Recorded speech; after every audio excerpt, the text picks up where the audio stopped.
सो इस लेक्चर में हम लोग आज जो स्टार्ट करने वाले हैं ना वो कोऑर्डिनेट ज्योमेट्री स्टार्ट करने वाले हैं।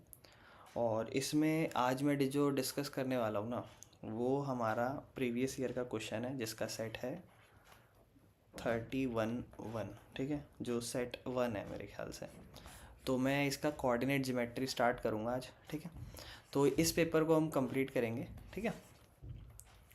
तो सबसे पहले इसके जो क्वेश्चंस होंगे ना मैं वो सारे सीक्वेंस बताता चलूँगा, कौन कौन सा क्वेश्चन है हमारा। तो हमारा जो फर्स्ट क्वेश्चन है वो है कि पहले हम चेक कर लेते हैं, हाँ यही है, एमसीक्यू है ये, ठीक है। ये क्वेश्चन नंबर 6 है। तो मैंने सेट भी बता दिया है कौन सा हमारा पेपर है। तो इसका हमारा क्वेश्चन नंबर 6 है जो कि एमसीक्यू का है। जो क्वेश्चन में लिखा हुआ है A D is the median of triangle A B C. तो आपको एक ट्राइंगल ए बी सी बनाना है, ये हमारा ट्राइंगल ए बी सी हो गया, ठीक है। और मीडियन पता है ना क्या होता है, नहीं पता तो ध्यान से समझना। एक ट्राइंगल में किसी भी एक साइड से उसके अपोजिट साइड पे, मतलब किसी भी एक वर्टेक्स से, मतलब पॉइंट से किसी ट्राइंगल की जो अपोजिट साइड है उस पर एक लाइन जाए, जो मीडियन जो होता है ना, देखो मीडियन में इतना समझना कि वो उसको दूसरी वाली जो अपोजिट साइड है उस पॉइंट के सामने वाली उसको इक्वली बाइसेक्ट करे। जैसे मान लो अगर मैं ट्राइंगल बनाऊँ कुछ इस तरीके से तो ज़्यादा क्लैरिटी मिलेगा इसका। तो अगर मैं इसको अगर परपेंडिकुलर बनाऊँ तो तुम्हें पता है स्ट्रेट लाइन होती है, इस तरीके से 90 डिग्री एंगल बन जाता है। लेकिन अगर मुझे मीडियन बनाना है इसी क्वेश्चन में, इस तरीके से जो ट्राइंगल है उसमें मीडियन कुछ इस तरीके से बनेगा, ठीक है ना। तो ध्यान रखना मीडियन का काम होता है इस पार्ट को और इस पार्ट को दो बराबर हिस्सों में बांट देना। तो इस क्वेश्चन में भी यही है कि ए बी सी एक ट्राइंगल है जिसमें ए डी मीडियन है। तो जायज़ बात है बी सी पे होगा कुछ इस तरीके से, ठीक है ना। यहाँ पे होगा कुछ ऐसे, मतलब बराबर बांटेगा वो, थोड़ा सा ये ऊपर नीचे हो गया। जिसमें आपको बोलता है वर्टेक्स जो ए है दैट इज़ 5, -6, ठीक है। और जो बी है दैट इज़ 6, 4। और जो सी वर्टिसेस है वो हमें दे रखा है दैट इज़ 0, 0, ठीक है। तो अब हमें कहता है इस क्वेश्चन में कि ए डी की लेंथ निकालो, ए डी की, ठीक है। तो इस क्वेश्चन में हमें ये जो हमारा साइड है ए डी, इसका हमें लेंथ चाहिए। ध्यान से सुनना, हमें ये ए डी की लेंथ निकालनी। अगर मैं ये डी वाला पॉइंट निकाल लूँ, ध्यान से देखना, अगर मैं ये डी वाला पॉइंट निकाल लूँ, ये वाला जो कि आपको देखो पता है मीडियन है, मीडियन होता है तो यहाँ से ये मिड पॉइंट है ना। तो हम कह देंगे डी इज़ मिड पॉइंट, है ना। डी जो है, वैसे ये एमसीक्यू है ध्यान रखना, लेकिन फ़िलहाल मैं इसको पूरा करा देता हूँ, ठीक है ना। मतलब डायरेक्ट आंसर नहीं बताते, रफली जल्दी भी बताऊंगा कैसे कर सकते हैं। चलो पहले एक काम करता हूँ, जल्दी से बता देता हूँ, अगर समझ में आए, नहीं समझ में आएगा तो फिर करके दिखाऊंगा। देखो ये इसका मिड पॉइंट है, 6 और 0 को जोड़ोगे 6 डिवाइडेड बाय 2 3 बचेगा, 4 को 0 से जोड़ोगे 2 हो जाएगा। ये दोनों के पॉइंट आ जाएंगे। ध्यान से देखो, आपको इसी की लेंथ चाहिए थी, डिस्टेंस फॉर्मूला लगा दो, अंडर रूट में 5 - 3 का होल स्क्वायर 2, 2 का होल स्क्वायर 4, ठीक है ना। फिर उसके बाद -6 -2, -6 - 2 कितना हो जाता है 8, 8 का होल स्क्वायर 64। और फिर दोनों को जोड़ोगे 68 स्क्वायर यूनिट आ जाएगा। जल्दी जल्दी से करना है तो ये हमारा 68 स्क्वायर यूनिट आ जाएगा। ऑप्शन ए है इसका आंसर, ठीक है ना। आओ अब तरीके से चल लेते हैं ना, थोड़ा जल्दी तो हो गया। आओ, तो हमें पता है डी इज़ मिड पॉइंट है ना, डी जो है मिड पॉइंट है। तो अब हम क्या करेंगे, बड़े ध्यान से सुनना। डी हमें पता है मिड पॉइंट है, तो मिड पॉइंट वैल्यू निकाल लेते हैं मिड पॉइंट की कितनी है। तो हमें मिड पॉइंट का फॉर्मूला पता है, मिड पॉइंट का फॉर्मूला होता है x1 + x2/2, y1 + y2/2, है ना। तो x1 इसे मान लेते हैं, ये हमारा x1 मान लो, ये हमारा y1 मान लो, फिर ये हमारा x2 हो जाएगा, ये हमारा y2 हो जाएगा। और ये इसका मिड पॉइंट है ना, क्योंकि मीडियन है, मीडियन जो होता है वो बिल्कुल बीच में होता है, ठीक है ना। तो अब x1 मतलब 6 और x2 मतलब 0/2, y1 मतलब 4 और y2 मतलब 0। तो 4 + 0/2 इस तरीके से हो जाएगा। उसके बाद 6 ये हो जाएगा और 4 ऐसे ही आ जाएगा। 6 को 2 से डिवाइड करोगे कितना हो जाएगा 3, और 4 को 2 से करोगे 2 हो जाएगा। तो ये हमारा पॉइंट जो है वो 3 और 2 आ जाएगा, जो कि हमने जल्दी से निकाल लिया था। अब देखो जल्दी कैसे करना है, जब आपको पता है ना मिड पॉइंट है 6, 0, 6, 6 को 2 से डिवाइड करो 3, 4, 0, 4, 4 को 2 से डिवाइड करो 2, ठीक है ना। अब ये हमारे पास लेंथ आ चुकी है, ध्यान से देखना, ये आ चुकी है, ये ए है जिसका पॉइंट है 5, -6 और दूसरा है 3, 2। तो अब आपको इसका डिस्टेंस निकालना है ना, लेंथ, लेंथ मतलब डिस्टेंस, और डिस्टेंस का फॉर्मूला क्या होता है, डिस्टेंस का फॉर्मूला होता है y2 - y1 का whole square plus x2 - x1 का होल स्क्वायर, है ना। तो अब अंडर रूट में y2 किसी को भी मान लो, कोई प्रॉब्लम नहीं है, चाहे कोई नेगेटिव पॉजिटिव किसी को भी मान लो। चलो हम लिख के चल लेते हैं, थोड़ा आसान हो जाएगा। इसको x1 y1 मान लेते हैं और इसको x2 y2 मान लेते हैं। तो y2 - y1 यानी कि 2 माइनस, और ऊपर ऑलरेडी माइनस है ना, तो -6 और इसका होल स्क्वायर, ठीक है ना। फिर x2 - x1, x2 मतलब 3, 3 - 5 का होल स्क्वायर, ठीक है ना। आप प्रॉब्लम है तो ऊपर में से माइनस कर लेना, उसमें कोई प्रॉब्लम नहीं है, ठीक है ना। एक सेकेंड, हाँ जी, तो आगे चलते हैं इसके नेक्स्ट स्टेप। उसके बाद हम क्या करेंगे, अंडर रूट में 2 है, 2 माइनस माइनस प्लस हो जाता है, 6 और 2 ये दोनों 8 हो जाएंगे, है ना, 8 का होल स्क्वायर, और ये 3 में से 5 जाएगा, -2 बचेगा, इसका होल स्क्वायर। देखो तो माइनस माइनस प्लस हो जाता है, 2 और 6 8 हो जाएगा, 8 का होल स्क्वायर। 8 का होल स्क्वायर क्या होता है, 64 64, और 2 का -2 का नेगेटिव नंबर है, इवन नंबर है उसका पावर, है ना, तो स्क्वायर जो होगा वो पॉजिटिव होगा, और इसके बाद हो जाएगा √68, जो कि हमारा ऑप्शन है ए, ठीक है ना।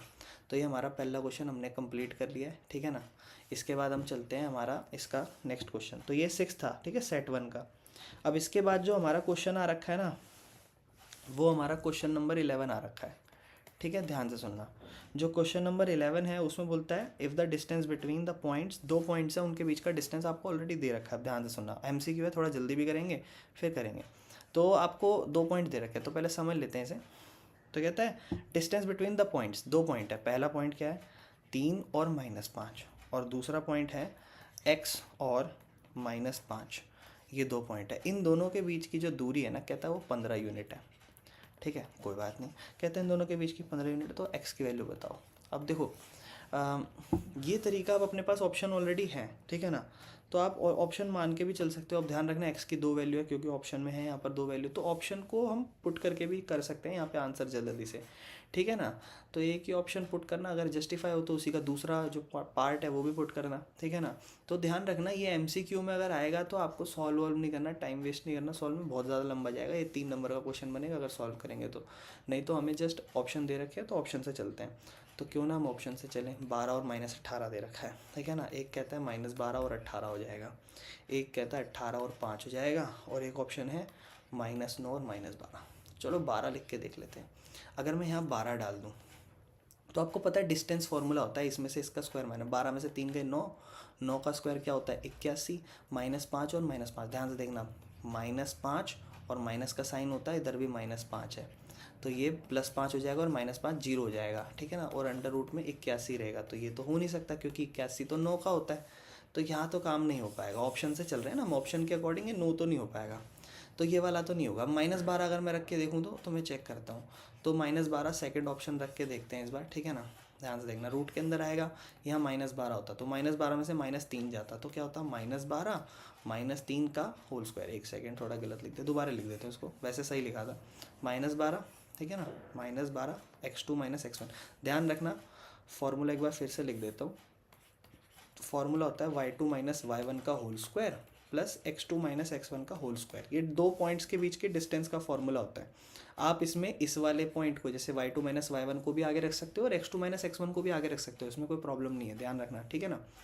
तो जैसे आप देखोगे यहाँ पे, ये एक तरीके से अगर मैं देखूँ तो मैं इसे x1 मानूंगा और इसे y1 मानूंगा, इसे x2 मानूंगा और इसे y2 मानूंगा। तो उस हिसाब से मैं, आप देखो मैं बार बार इसमें से इसको माइनस कर रहा हूँ, तो x2 पहले लिख रहा हूँ मैं, ठीक है ना। तो x2 ऐसे मैं कि पहले क्यों लिख रहा हूँ, क्योंकि आप समझ रहे हो उससे कोई फ़र्क नहीं पड़ता, किसी को भी आगे किसी को भी पीछे लिख सकते हैं, बात वो नहीं है। बात ये है कि अगर हम x2 को पहले लिख रहे हैं तो x1 माइनस हो रहा है, तो उसको पहले लिख सकते हैं, कोई प्रॉब्लम नहीं। और x2 मैं यहाँ इसलिए लिख रहा हूँ क्योंकि उसकी ऑलरेडी वैल्यू मुझे चाहिए, तो बेटर है पहले उसको ही लिख लो। तो x2 मतलब हम ऑप्शन से चल रहे हैं तो -12 मान लो।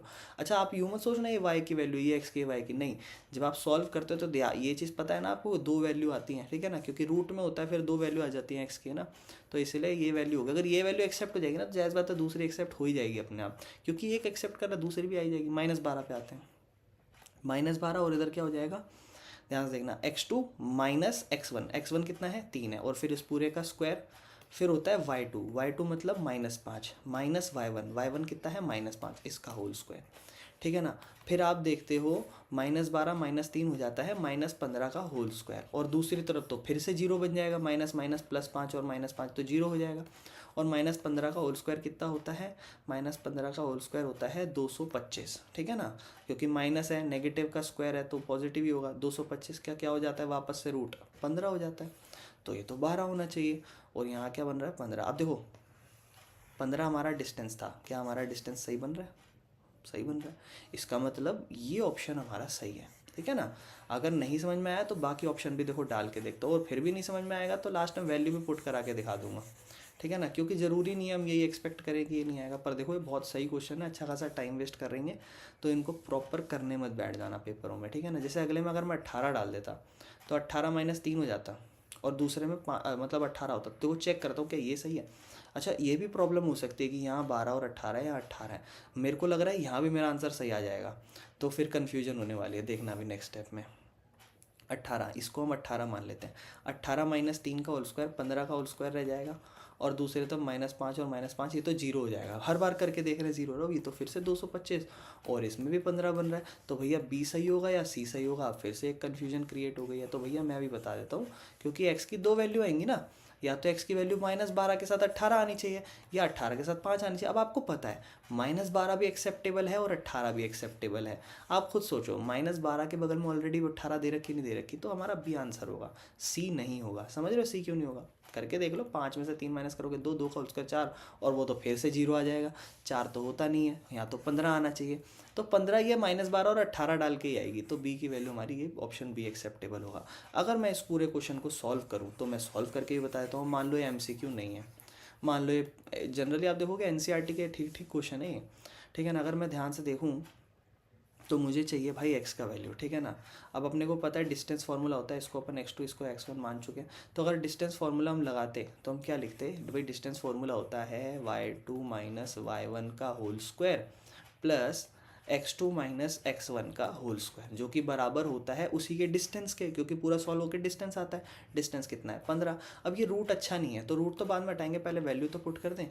x2, अब ध्यान सुना, y2 मतलब -5, -5 माइनस y1 कितना है, वो भी -5 है, इस पूरे का ब्रैकेट क्लोज करके उसका होल स्क्वायर, फिर है x2 मतलब x माइनस x1 कितना है 3, इसका क्या हुआ होल स्क्वायर, बराबर किसके 15। अब थोड़ा सा सिंप्लीफाई कर लेते हैं, ब्रैकेट के अंदर देखो -5 माइनस, ये तो आपको पता है हर बार जीरो ही बन रहा है ना, माइनस माइनस प्लस, +5 और -5 जीरो, जीरो का होल स्क्वायर जीरो, और दूसरी तरफ बचा है x-3 का होल स्क्वायर बराबर किसके 15 का। अब देखो अगर प्रॉपर सॉल्व करने जाते तरीके से तो कितना मुश्किल पड़ता, ऑप्शन से ज़्यादा टाइम नहीं लगेगा भाई, वो मेरे को समझाने में लग रहा है टाइम का, लेकिन आप जब करोगे उस मेंटेलिटी के साथ तो जल्दी होने लगेगा। अब देखो यहाँ तो जीरो रह गया, तो सिर्फ क्या बचा है x-3 का होल स्क्वायर बराबर में 15, स्क्वायरिंग बोथ साइड कर दो, क्योंकि रूट बार बार तक नहीं रहना चाहिए, तो यहाँ बचेगा सिर्फ x-3 का होल स्क्वायर, क्योंकि स्क्वायर से रूट तो कट जाएगा और 15 का स्क्वायर हो जाएगा, इक्वल के इस तरफ 225, ठीक है ना। और अगर हम नेक्स्ट स्टेप में देखें इसके बाद, तो यहाँ पे हम क्या करने वाले हैं, a² plus b² minus 2ab, 2 3 जा 6x बराबर 225, a माइनस बी का होल स्क्वायर लगेगा। देखो x-3 है, इसका होल स्क्वायर क्या होगा, a² plus b² minus 2ab, 2 3 जा 6x, ठीक है ना।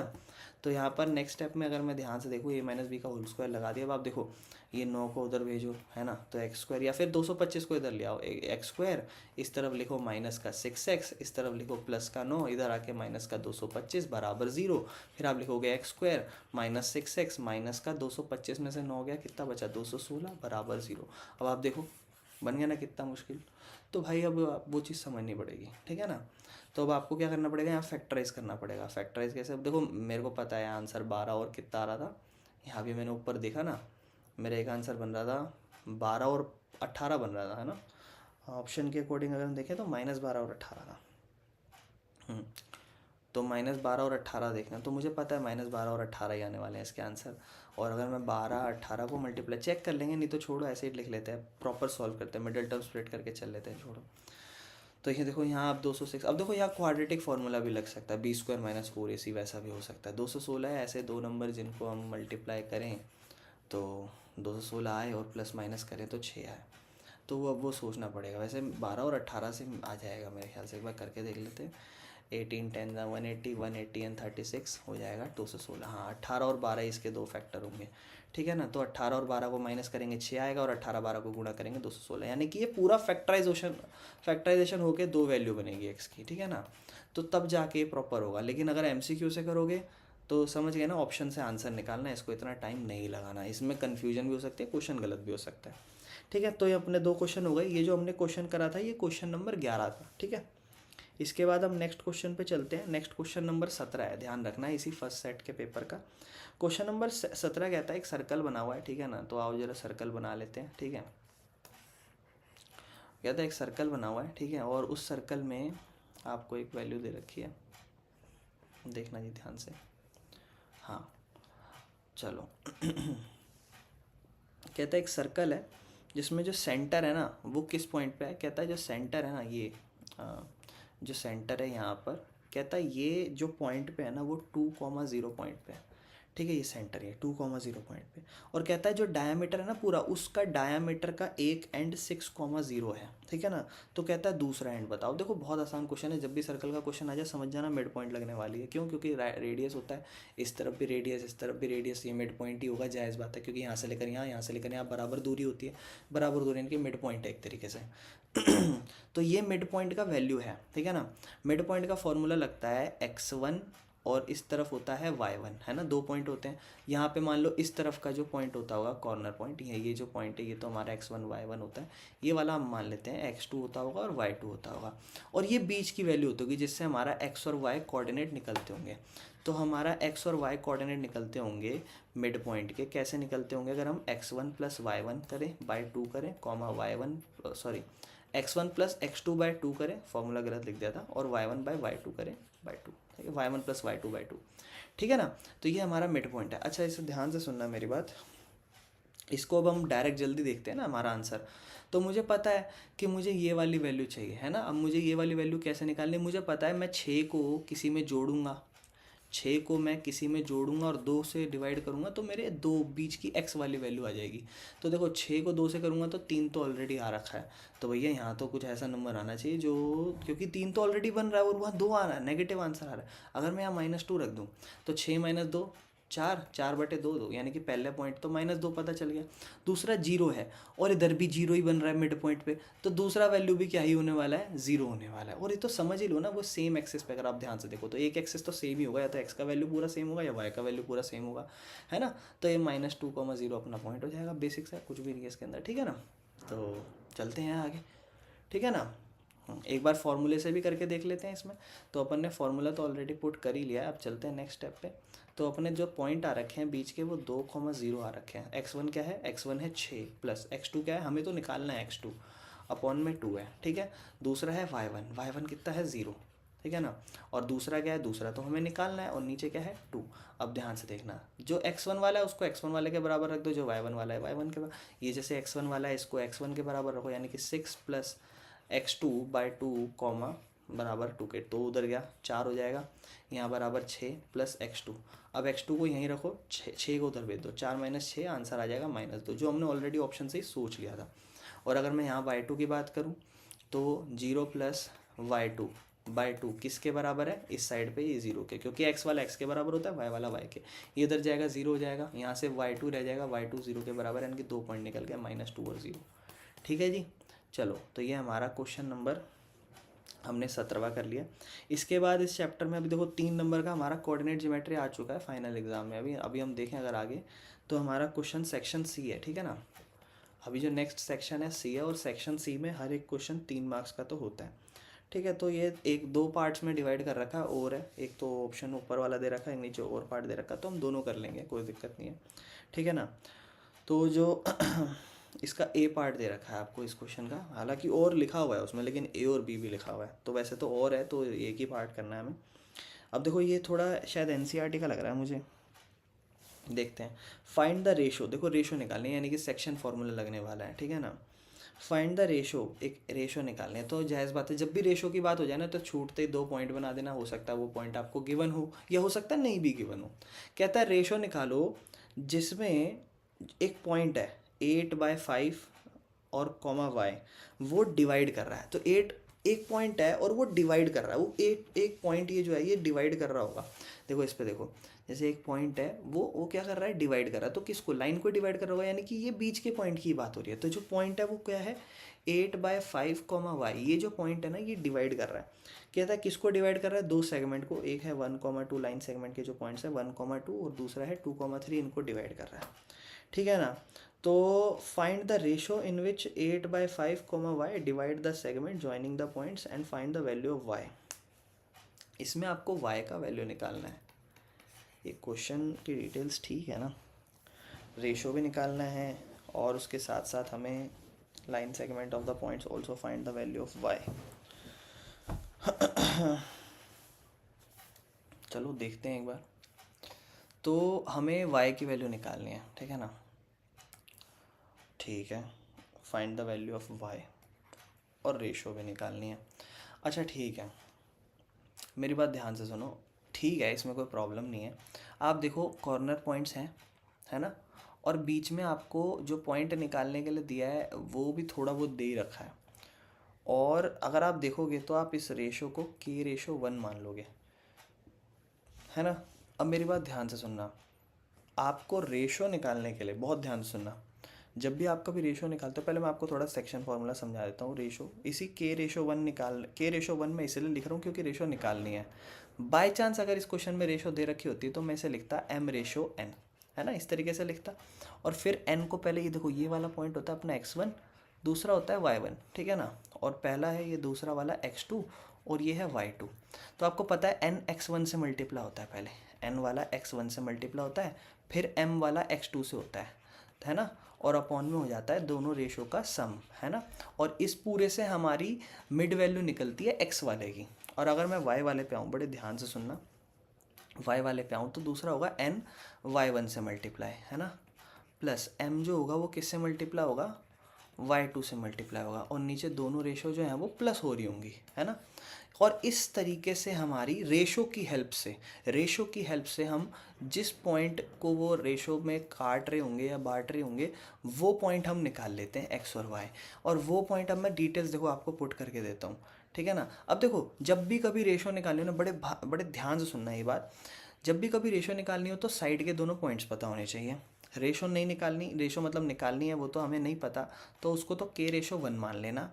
और x और y जो बीच का पॉइंट है, जो हम निकालते हैं कोऑर्डिनेट सेक्शन फार्मूला लगा के, उसमें से आपको या तो x या फिर y किसी एक की वैल्यू पता होनी चाहिए. तो हमें देखें तो हमें x की वैल्यू तो पता है, y तो ऑलरेडी y दे रखा है, तो एक वैल्यू है. तो हमें x का वैल्यू एक तरीके से दे रखा है ये वाला. तो मैं सिर्फ इस x से इस x को इसके बराबर रख के यहाँ से मैं रेशो निकाल लूँगा. और एक बार मेरी रेशो आ गई तो मैं y की भी वैल्यू निकाल लूँगा, क्योंकि वो रेशो की वैल्यू n और m में यहाँ पे पुट कर दूंगा, जिससे मेरा y का वैल्यू भी आ जाएगा. तो सबसे पहले इस क्वेश्चन में, भाई देखो ये MCQ नहीं है, तो सबसे पहले इस क्वेश्चन में हम क्या करते हैं, बड़े ध्यान से सुनना मेरी बात. इस क्वेश्चन में हम सबसे पहले तो सेक्शन फॉर्मूला लगाते हैं x वाले के लिए, ठीक है ना. अब x वाला आप रेशो पता नहीं है m और n, तो n की जगह 1 लिखना और m की जगह k लिखना. तो देखो n मतलब 1, x1 मतलब 1 प्लस m मतलब k और x2 मतलब 2k अपॉन में m प्लस n मतलब k+1. ये पूरा x है और ये जायज़ बात है पूरे x वाले के बराबर होगा, जो कि x वाला कितना है 8/5. ठीक है, अब ये 5 जो है इस पूरे से मल्टीप्लाई होगा. तो नेक्स्ट स्टेप में बड़े ध्यान से देखना, 5 इस पूरे से मल्टीप्लाई होगा तो 5 मल्टीप्लाई होने वाला है 1, क्योंकि 1 1 जा 1 प्लस 2k से. और राइट साइड में ये जो 8 है ये पूरा मल्टीप्लाई होने वाला है k+1 से. तो 5 1 जा 5, 5 2 जा 10k बराबर 8k प्लस 8. अब आपको सिंपल है, k वेरिएबल दिखाई दे रहा है, 8k वाले को इस तरफ भेज दो और 5 वाले को इस तरफ भेज दो. तो आप देखो नेक्स्ट स्टेप में आपका थोड़ा सा वैल्यू आ जाएगा k का, है ना. वैल्यू जो आएगा आपका वो आएगा नेक्स्ट स्टेप में, बड़े ध्यान से देखना, k इधर आ जाएगा तो 10k माइनस 8k, ठीक है ना. और उधर 8 माइनस 5 चला जाएगा तो वो हो जाएगा, मतलब 5 चला जाएगा उधर, 8 माइनस 5 हो जाएगा जो कि हो जाएगा 3, और यहाँ हो जाएगा 2. तो इससे आपकी k की वैल्यू होएगी 3/2. जैसे भी आ रही है कोई दिक्कत नहीं है, बस k की वैल्यू लिख दो यहाँ पे. अब k की वैल्यू मुझे पता है, यहाँ से 3/2 आ गया. अब बड़े ध्यान से देखना, यहाँ पे इस वाले स्टेप पे वापस आते हैं. बहुत ध्यान से सुनना मेरी बात. जब भी आपकी कभी रेशो आती है, k रेशो को तो आप k/1 लिखते हो. रेशो है आपकी k की वैल्यू 3/2 और रेशो में है 1, तो ये 2 वहाँ चला जाएगा, मल्टीप्लाई हो जाएगा. तो आपकी रेशो हो जाएगी इस स्टेप में k/1 ना रहकर अब ये रेशो हो जाएगी 3/2. बड़े ध्यान से सुनना, ये उधर चली जाएगी. अब आप देखो इस क्वेश्चन में आपको रेशो पता है ना, बड़े ध्यान से सुनना मेरी बात. आपको रेशो पता है इस क्वेश्चन में क्या है, रेशो 3/2, ठीक है ना. देखो 3/2 आपको रेशो पता है. y वाले पे फोकस करो, क्योंकि आपको y कोऑर्डिनेट निकालना है, जो ये बीच का है. ये बीच का मतलब ये चाहिए ना. इसके लिए आपको n की वैल्यू चाहिए. क्या आपके पास n की वैल्यू है, हाँ 2 है. क्या आपके पास m की वैल्यू है, हाँ 3 है. क्या आपको y1 y2, हाँ वो तो ऑलरेडी है. तो अब अभी आ जाओ सेकंड पार्ट पे इस क्वेश्चन के. तो अब आपको पता है n मतलब 2, y1 मतलब वो भी 2 है, प्लस m मतलब 3, y2 भी 3 है, अपॉन में दोनों रेशो को जोड़ो, दोनों रेशो m+n होता है ना फॉर्मूला के अकॉर्डिंग, तो 3 + 2 कितना हो जाएगा 5, बराबर में किसके y के, क्योंकि वो x वाला x के बराबर, y वाला y के। अब नेक्स्ट स्टेप में बड़े ध्यान से सुनना, 2 दूनी 4, 3 तिया 9/5, 9 4 13/5, ये आपकी किसकी वैल्यू आ गई y की, और ये आपका 3 नंबर का क्वेश्चन हो गया, ठीक है ना। तो इस तरीके से हमें क्वेश्चन करना था ये, मुझे उम्मीद है आपको ये क्वेश्चन समझ में आया होगा, ठीक है ना। ये देखो ये पूरा क्वेश्चन इस तरीके से हुआ है, मैं यहाँ पे पूरा दिखा देता हूँ, ठीक है। चलते हैं नेक्स्ट क्वेश्चन पे चलते हैं, जो इसका और पार्ट दे रखा है, ठीक है ना। चलो, तो ये इस पेपर का लास्ट क्वेश्चन है, ठीक है। फिर इसके बाद हम नेक्स्ट पेपर पे चलेंगे, ठीक है। तो अगर मैं इसका जो और पार्ट है उसकी अगर मैं बात करूँ, तो इसका और पार्ट क्या कहता है, देखो ये बहुत बेसिक सा हो गया, हो सकता है ये थोड़ा लेंथी हो जाए, ठीक है ना। तो हम इसको थोड़ा सा समझ लेते हैं, ठीक है। आपको कहता है ए बी सी डी एक रेक्टेंगल है, अच्छा ठीक है, ए बी सी डी एक बना लेते हैं, ये रहा अपना ए, ये रहा अपना बी, ये रहा अपना सी और ये रहा अपना डी। कहता है ए बी सी रेक्टेंगल है, पॉइंट दे रखे हैं आपको, ए की वैल्यू है -1, बी की वैल्यू है -1 और 6, फिर कहता है आपको सी की वैल्यू है 3 और 6, फिर कहता है आपको डी की वैल्यू है 3 और -1, ठीक है। और पी क्यू आर एस, देखो ये तो ए बी सी डी हो गया। अब कहता है P Q R S mid point है, मिड पॉइंट किस पे देखो दे रखा है, A B C C D, तो पी पहला पॉइंट है तो ए बी पे होगा, फिर ये क्यू, ये होगा आर, ये होगा एस, अपना पी क्यू आर और एस, ये अपने मिड पॉइंट है, ठीक है ना। मिड पॉइंट आप जायज़ बात है निकाल सकते हो जल्दी से, है ना। फिर आपको कहता है शो करो कि जो डायगोनल्स है quadrilateral P Q R S के, देखो यहाँ मज़ा आ जाएगा। देखो ये पहले मैं इसको ज्वाइन करा देता हूँ, ये अपना पी क्यू आर एस कुछ इस तरीके से ज्वाइन हो जाएगा। एक तरीके से ये अंदर क्वाड्रिलेटरल बना रहा है, 4 साइड, है ना। तो कहता है इसके डायगोनल, अगर आप ध्यान से देखो इस फिगर को आप इस तरीके से देख रहे हो अंदर, तो इसके डायगोनल ये होंगे, यानी कि इसके डायगोनल ये होंगे, है ना। तो इसके डायगोनल अगर मैं ड्रॉ करूँ, इसका डायगोनल कुछ इस तरीके से यहाँ, है ना, और इसका डायगोनल ये, कहता है इसके डायगोनल्स को ये दिखाओ कि एक दूसरे को बाइसेक्ट कर रहे हो, मतलब ये जो ये पॉइंट है इस पे एक दूसरे को बांट के जा रहे हैं, यानी कि ये और ये और ये और ये मिड पॉइंट। भाई सबसे पहले तो आप पी क्यू आर एस निकाल लो, देखो थोड़ा जल्दी से निकाल लेते हैं, प्रेजेंटेशन आप कर लोगे, जल्दी से निकाल लेते हैं। -1 इसका -1 है ना, /2, मिड पॉइंट का फॉर्मूला याद है ना, लिख देता हूँ, x1 + x2/2, y1 + y2/2, है ना। तो x1 + x2, क्योंकि इन दोनों का mid point x1 + x2/2, y1 + y2/2, तो ये हो जाएगा ±−−(-2/2) और ये हो जाएगा 5/2, ये हो जाएगा -1 और 5/2। ये हमारा पहला पॉइंट -1 और 5/2 पहला कोऑर्डिनेट। दूसरा मिड पॉइंट अगर मैं निकालूँ 3 -1, है ना, ये ऑलरेडी ध्यान से सुनना मेरी बात। अब देखो मैं जल्दी कर रहा हूँ, आप एक बार चेक करना कि आपने सही करा। 3 x1 + x2, 3 -1 2/2 1, ठीक है ना। और 6 6 12 12 का आंसर 2 6 हो जाएगा, ठीक है ना। ये इसका मिड पॉइंट हो जाएगा। 3 और 3 6, 6/2 3, -1 + 6 5/2, ठीक है ना। और उसका 30 वाले का 3 - 1 2/2 1 हो जाएगा इसका। और दूसरा -1 + -1, -1 + -1 -2/2 -1, ठीक है ना, तो 1 -1। अब ये तो इसके पॉइंट आ गया। अब देखो करना क्या है, थोड़ा सा ध्यान से सुनना। अब आप चाहो ना तो इस फिगर से अलग भी इस फिगर को ड्रॉ कर सकते हो, पी क्यू आर एस को आप चाहो तो अलग से भी ड्रॉ कर सकते हो, ताकि आप क्वेश्चन में ज़्यादा ना कन्फ्यूज़ ना हो जाओ। आपको ऑलरेडी पता चल चुका है ना। यहाँ पे पी लिख देना, यहाँ क्यू लिख देना, यहाँ आर लिख देना, यहाँ एस लिख देना। पी का पॉइंट आपको पता है क्या आ चुका है, -1 और 5/2। थोड़ा सा अजीब सी फिगर आई है, हो सकता है हमारी गलत भी हो, चेक कर लेंगे हम एक बार। 1/6 और सी की अगर हम आर की बात करें तो दैट इज़, अच्छा ठीक है, आर जो है वो 3, शायद ये भी 5/2 है, ठीक है ना। और जो एस है हमारी दैट इज़ 1, -1। अब आपको क्या क्वेश्चन है बोला था, एक बार क्वेश्चन पे इस फिगर पे आते हैं। अब इस क्वेश्चन से फिगर को पढ़ते हैं। तो उसने बोला था कि शो करो, ध्यान सुनना, शो करो जो डायगोनल होंगे पी क्यू आर एस के, इसके डायगोनल कौन होंगे, ये देखो पी आर हो जाएगा इसका डायगोनल और क्यू एस हो जाएगा, इसके डायगोनल एक दूसरे को बराबर बांटें। यानी कि आप कुछ मत करो, मेरी बात ध्यान सुनना, इसका मिड पॉइंट निकाल लो, यहाँ आ जाएगा, और इस लाइन से भी मिड पॉइंट निकाल लो, वो भी यहाँ आ जाएगा। अगर दोनों का मिड पॉइंट सेम है, इसका मतलब क्या है कि ये वाला हिस्सा और ये वाला हिस्सा एक दूसरे को बराबर बांट रहा है, और ये वाला हिस्सा भी एक दूसरे को बराबर बांट रहा है। क्योंकि मिड पॉइंट क्या दिखा रहा है, जैसे मान लो ये इसकी मिड पॉइंट है और एक और मिड पॉइंट है, मैं कहूँ दोनों मिड पॉइंट सेम है, इसका मतलब ये नहीं कह सकते कि हाँ भैया ये वाला हिस्सा और ये वाला हिस्सा बराबर बट रहा होगा ये वाला हिस्सा, क्योंकि मिड पॉइंट है ना भाई, दोनों के मिड पॉइंट अगर कॉमन हो गई, सेम हो गई, तो वो ये दिखाएगी कि ये बराबर बांट रहे हैं। तो मैं यहाँ से भी मिड पॉइंट निकालता हूँ, यहाँ से भी मिड पॉइंट निकालता हूँ, और मिड पॉइंट सेम हुई तो ये शो हो जाएगा कि हाँ ये बाइसेक्ट कर रहे हैं एक दूसरे को बराबर, ठीक है ना। अच्छा आर की वैल्यू मैं मिटो दी है, इसको दोबारा देखते हैं क्या थी ये, 3,5/2 देख लेते हैं एक बार, कहीं कोई गलती ना होगी, वो बाद में करते हुए देख लेते हैं, अगर सेम आ जाए ठीक है। पी आर चेक करते हैं, अगर हम पी आर से मिड पॉइंट चेक करेंगे, इसका नाम देते हैं ओ, पी आर से मिड पॉइंट निकाल रहे हैं ओ, ठीक है ना। तो x1 plus x2 -1 plus 3/2 comma this one plus this one, यानी कि 5/2 प्लस 5/2/2, ठीक है ना। तो अब देखना ध्यान से, ये जाएगा 2, 3 - 1 2, 2/2 हो जाएगा 1, और 5/2 और 5/2, ध्यान से देखना नीचे 2 रहेगा, 5 और 5 10 हो जाएगा, और उसके नीचे भी 2 है, तो ये कट गया 5 नंबर पे, और 5/2 आंसर आया।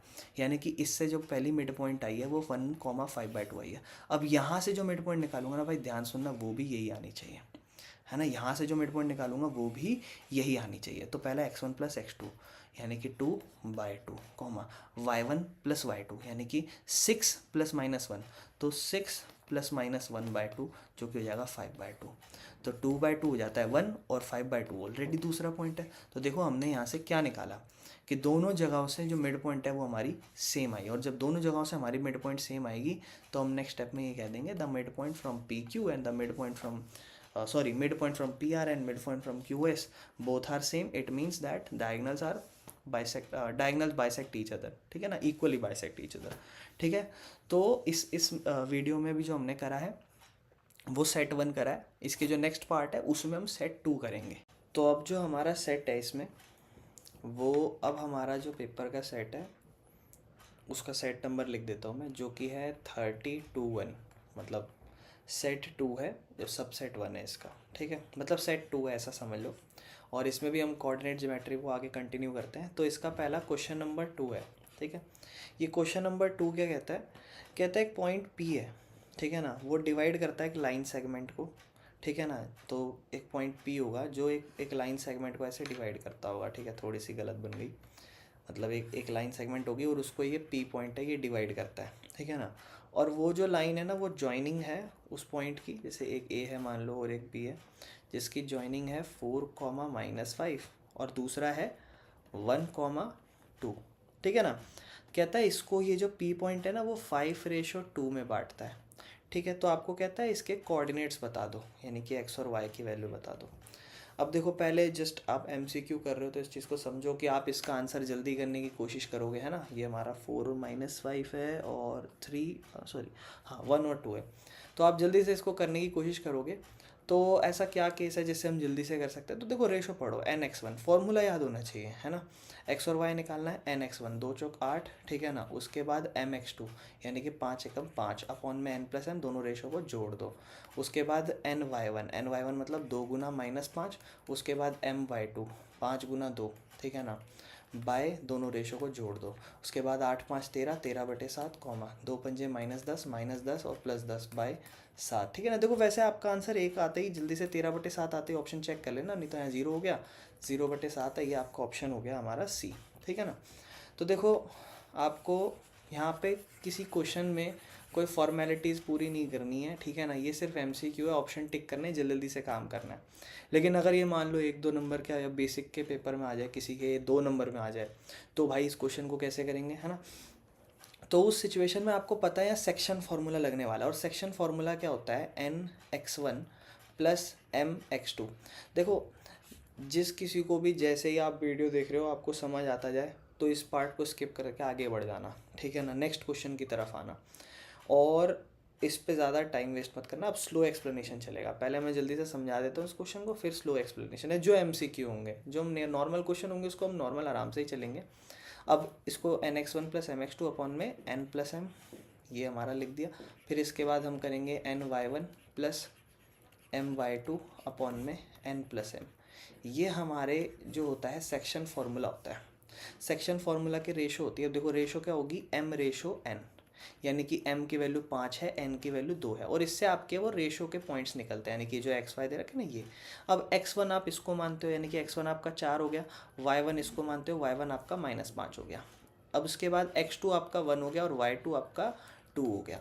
ये सारे पॉइंट्स, अब इनकी जगह इन पॉइंट्स को प्लॉट कर दो, तो n n मतलब 2, ठीक है ना, x1 मतलब 4, ठीक है ना, प्लस m मतलब 5 हो गया। उसके बाद x2, अच्छा ध्यान रखना आगे पीछे भी कर सकते हो, पहले y को भी सॉल्व कर सकते हो, पर उससे y के कोऑर्डिनेट्स निकलेंगे, n को रखोगे तो n के कोऑर्डिनेट्स निकलेंगे, ठीक है ना। तो 5 है, x2 मतलब 1 से मल्टीप्लाई होगा, अपॉन में n प्लस m है, मतलब जो दोनों रेशो है, रेशो दोनों क्या है 5 और 2, तो इससे हमारा x का कोऑर्डिनेट निकलेगा।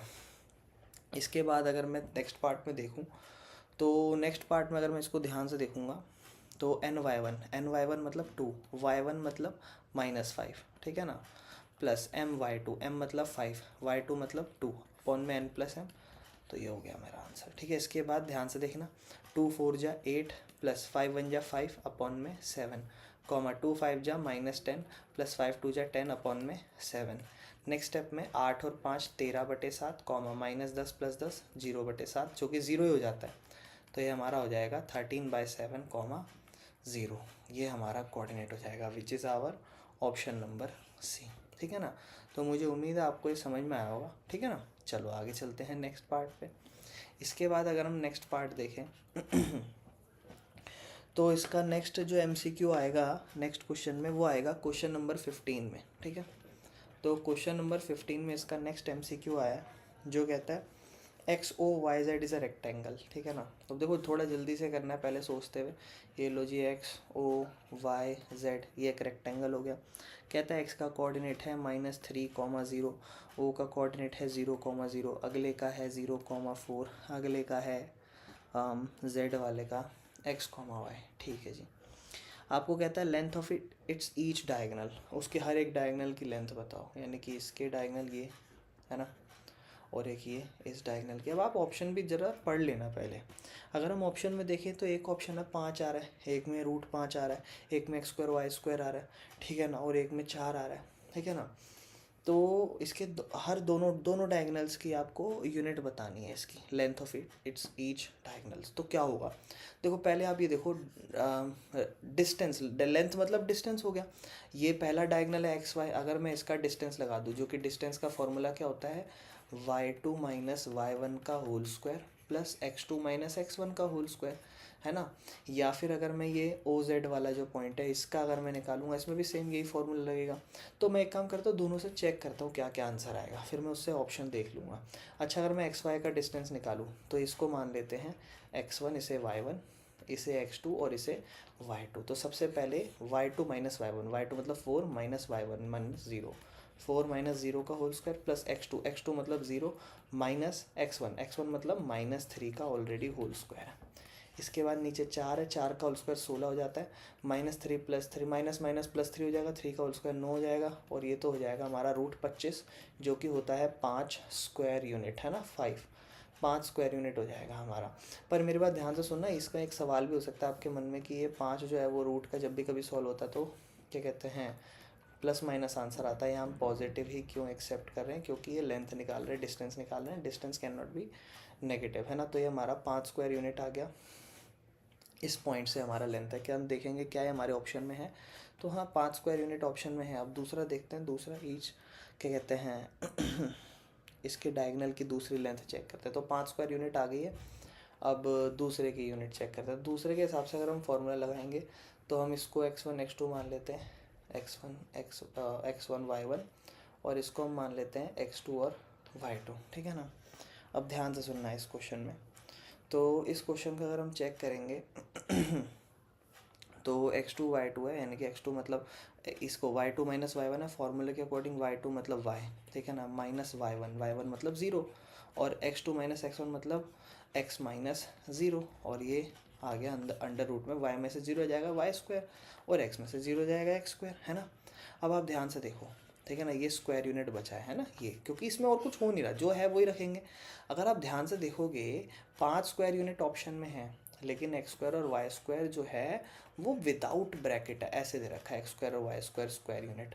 तो आप बताओ क्या ये हमारा आंसर होगा, नहीं, क्योंकि हमारा आंसर जो डिस्टेंस आ रहा है वो रूट के अंदर आ रहा है ना। एक तरीके से मान लो इसकी जो भी वैल्यू आएगी, मान लो इसकी 11 वैल्यू आएगी, तो क्वेश्चन के अकॉर्डिंग ये 11 वैल्यू आनी चाहिए, लेकिन हमारी आ रही एक तरीके से √11, तो ये हमारा आंसर नहीं होगा, ध्यान रखना इस चीज़ का, ठीक है ना। हमारा आंसर 5 स्क्वायर यूनिट होगा, मतलब 5 यूनिट होगा, सॉरी, ठीक है। तो मतलब 5 यूनिट इसका डिस्टेंस होगा, ठीक है ना। चलो आगे चलते हैं, इसमें तो कुछ है नहीं। उसके बाद हम चलते हैं नेक्स्ट क्वेश्चन पे, which is question number, I think ये 22 है, हाँ। तो क्वेश्चन नंबर 22 कहता है find the type of a triangle. देखो ये 2 नंबर में भी आया, इसके अलावा भी और क्वेश्चन में आए हैं, ठीक है ना। 1 मिनट, हाँ जी। तो चलो, तो क्वेश्चन नंबर 22 कहता है एक ABC ट्राइंगल है और उस ABC ट्राइंगल से ये किस टाइप का ट्राइंगल बनता है, इसके वर्टिसेस से बताओ। तो एक काम करते हैं, ट्राइंगल ड्रॉ करते हैं, है ना। आओ, तो यहाँ पे हमने ट्राइंगल ड्रॉ कर लिया ये, ठीक है। अब इस ट्राइंगल को नाम दे देते हैं, ठीक है, ABC। ये ट्राइंगल A B और C बन गया। इसका A वर्टिसेस कहाँ है 1,0 और B कहता है -5,0 और C कहता है -2,5, ठीक है। तो ये अपने 3 वर्टिसेस हो गए। आपको कहता है किस टाइप का ट्राइंगल है। अब भैया ये कैसे पता चलता है, देखो अब आपके पास साइड ही आ सकती है, इसमें आप ये तो नहीं बता सकते ना कि इसका एंगल क्या है ना। तो आप एक तरीके से इस क्वेश्चन में एंगल तो बता ही नहीं सकते क्या है ना। तो अब हम इसे किस तरीके से बताएंगे, साइडों के अकॉर्डिंग, क्योंकि हमारे पास पॉइंट्स है तो हम पॉइंट्स के अकॉर्डिंग ही बताएंगे ये किस टाइप का ट्राइंगल है। तो मैं यहाँ पे इसका डिस्टेंस निकालूंगा, इसका डिस्टेंस निकालूंगा, इसका डिस्टेंस निकालूंगा, और 3 टाइप के मुझे अकॉर्डिंग टू साइड्स मुझे 3 टाइप के ट्राइंगल्स पता है, स्केलन, इक्विलेटरल और आइसोसलीस। तो हम सबसे पहले यहाँ पर, ये MCQ नहीं है, ध्यान रखना। तो हम सबसे पहले डिस्टेंस AB निकालते हैं। अब देखो थोड़ा सा ना जल्दी जल्दी करना है, मतलब ठीक है। पहले तो एक फार्मूला लिख देना, बोल देना डिस्टेंस फार्मूला क्या होता है, वो लिख देना यहाँ पे। वो होता है y2 माइनस y1 का whole square plus x2 minus x1 का होल स्क्वायर। तो A और B के अकॉर्डिंग हम चल रहे हैं, तो हम इसको एक काम करते हैं, हाँ, इसको x1 और y1 मानते हैं और इसको x2 और y2 मानते हैं, ठीक है। तो y2 माइनस y1 है, ठीक है। A भी निकाल रहे हैं, y2 मतलब 0 माइनस y1 मतलब ये भी 0 है ना, प्लस x2 मतलब -5 और x1 मतलब -1 का होल स्क्वायर। तो ये इस तरफ 0 हो जाएगा, प्लस -5 -1 -6 और इसका होल स्क्वायर। तो 0 का 0 ही होगा, 6 का हो जाएगा 36, -6 है फिर भी पॉजिटिव ही आएगा, ठीक है ना। और √36 जो होता है वो 6 का होता है। तो यहाँ पर 6 स्क्वायर मतलब 6 यूनिट्स आ गया, स्क्वायर एरिया में लगता है, ठीक है। 6 यूनिट इसका डिस्टेंस आ गया, ठीक है, हाँ जी। तो 6 यूनिट इसका हमारा डिस्टेंस आ गया AB का। तो AB का डिस्टेंस निकाल लिया। अब एक काम करते हैं, अब चलते हैं हम लोग BC पे, ठीक है ना। तो अब हम BC डिस्टेंस निकाल रहे हैं। अगर मैं B पॉइंट की बात करूँ, देखो B पॉइंट है, मतलब मैं लिख लेता हूँ यहाँ पे, B पॉइंट मेरा -5,0 है और C पॉइंट जो है वो मेरा -2,5 है। तो इसे x1 और इसे y1 मानते हैं और इसे x2 और y2 मानते हैं। देखो अगर कन्फ्यूजन हो रही है मैंने क्या लिखा है तो यहाँ चेक कर लो एक बार, ठीक है ना। 1 सेकेंड रुको, हाँ जी। तो इसको थोड़ा यहाँ कर देते हैं, है ना, अब ज़्यादा क्लियर होगा। तो ध्यान से देखना, एक काम करते हैं, यहाँ पे इसका करते हैं, इसका वैल्यू सॉल्व। BC हम डिस्टेंस निकाल रहे हैं। अब थोड़ा सा ना साइड बाय साइड जल्दी करेंगे। तो इसको मान लेते हैं x1, इसको y1 मान लेते हैं और इसको x2 और इसे y2, किसी को भी कुछ भी मान लो, उससे कोई प्रॉब्लम नहीं है, ठीक है ना। तो y2 माइनस y1 यानी कि 5 माइनस 0 का whole square plus x2 minus x1 यानी कि -2 माइनस -5, ठीक है ना, और होल स्क्वायर, ठीक है ना। ब्रैकेट के बाहर एक और ब्रैकेट होगा और यहाँ हमारी BC की वैल्यू हम निकालते हैं। तो 5 माइनस 0 5 ही होगा, 5 का होल स्क्वायर 25 हो जाता है और -2 है ये, ठीक है ना। -2 और माइनस माइनस प्लस 5, तो -2 + 5 हो जाता है 3 का होल स्क्वायर होता है 9, यानी कि BC की वैल्यू आपकी रूट में 34 आ रही होगी, 34 यूनिट, ठीक है ना। अब ऐसे हम CA निकालते हैं। CA के लिए हमारे पास 10 पॉइंट है और -2,5 पॉइंट है, तो इसको थोड़ा साइड में कर लेते हैं। अब हम जब AC डिस्टेंस निकाल रहे हैं A और C से, तो AC डिस्टेंस के लिए जो पॉइंट है वो है 1,0 और सेकेंड पॉइंट है हमारा -2,5, -2 और कॉमा में 5। और अगर हम डिस्टेंस फार्मूला लगाएं इसमें, इसे हम x1 और y1 मानते हैं, इसे हम x2 और y2 मानते हैं। तो y2 माइनस y1 मतलब 5 माइनस 0 का होल स्क्वायर प्लस x2 मतलब -2 और -1 का होल स्क्वायर, तो हो जाएगा 5 का 25 और -2 -1 हो जाता है -3 और उसका होल स्क्वायर 9 हो जाएगा। ठीक है ना। एक चीज़ ध्यान रखना, बस थोड़ा प्लस माइनस का ध्यान रखना है इसमें। उसके बाद स्क्वायर तो चाहे नेगेटिव हो कुछ भी, वो तो आपको पता ही क्या आने वाला है। तो 25 और 9 √34। तो अब देखो दो डिस्टेंस मतलब दो साइड्स ऐसी हैं जिन जो बिल्कुल सेम आ रही है। फर्स्ट वन ऐसी थी जो 6 आ रही है, उसके बाद सेकंड BC और AC, ये दोनों √34 आ रही है। इसका मतलब ये कौन सा ट्राइंगल है? इसका मतलब ये हमारा आइसोसेलेस ट्राइंगल है। ठीक है ना, ये हमारा आइसोसेलेस ट्राइंगल है। Which type of triangle it is isosceles triangle. ठीक है ना। आगे चलते हैं, इसके बाद नेक्स्ट क्वेश्चन की तरफ चलते हैं हम लोग। एक सेकेंड हाँ जी,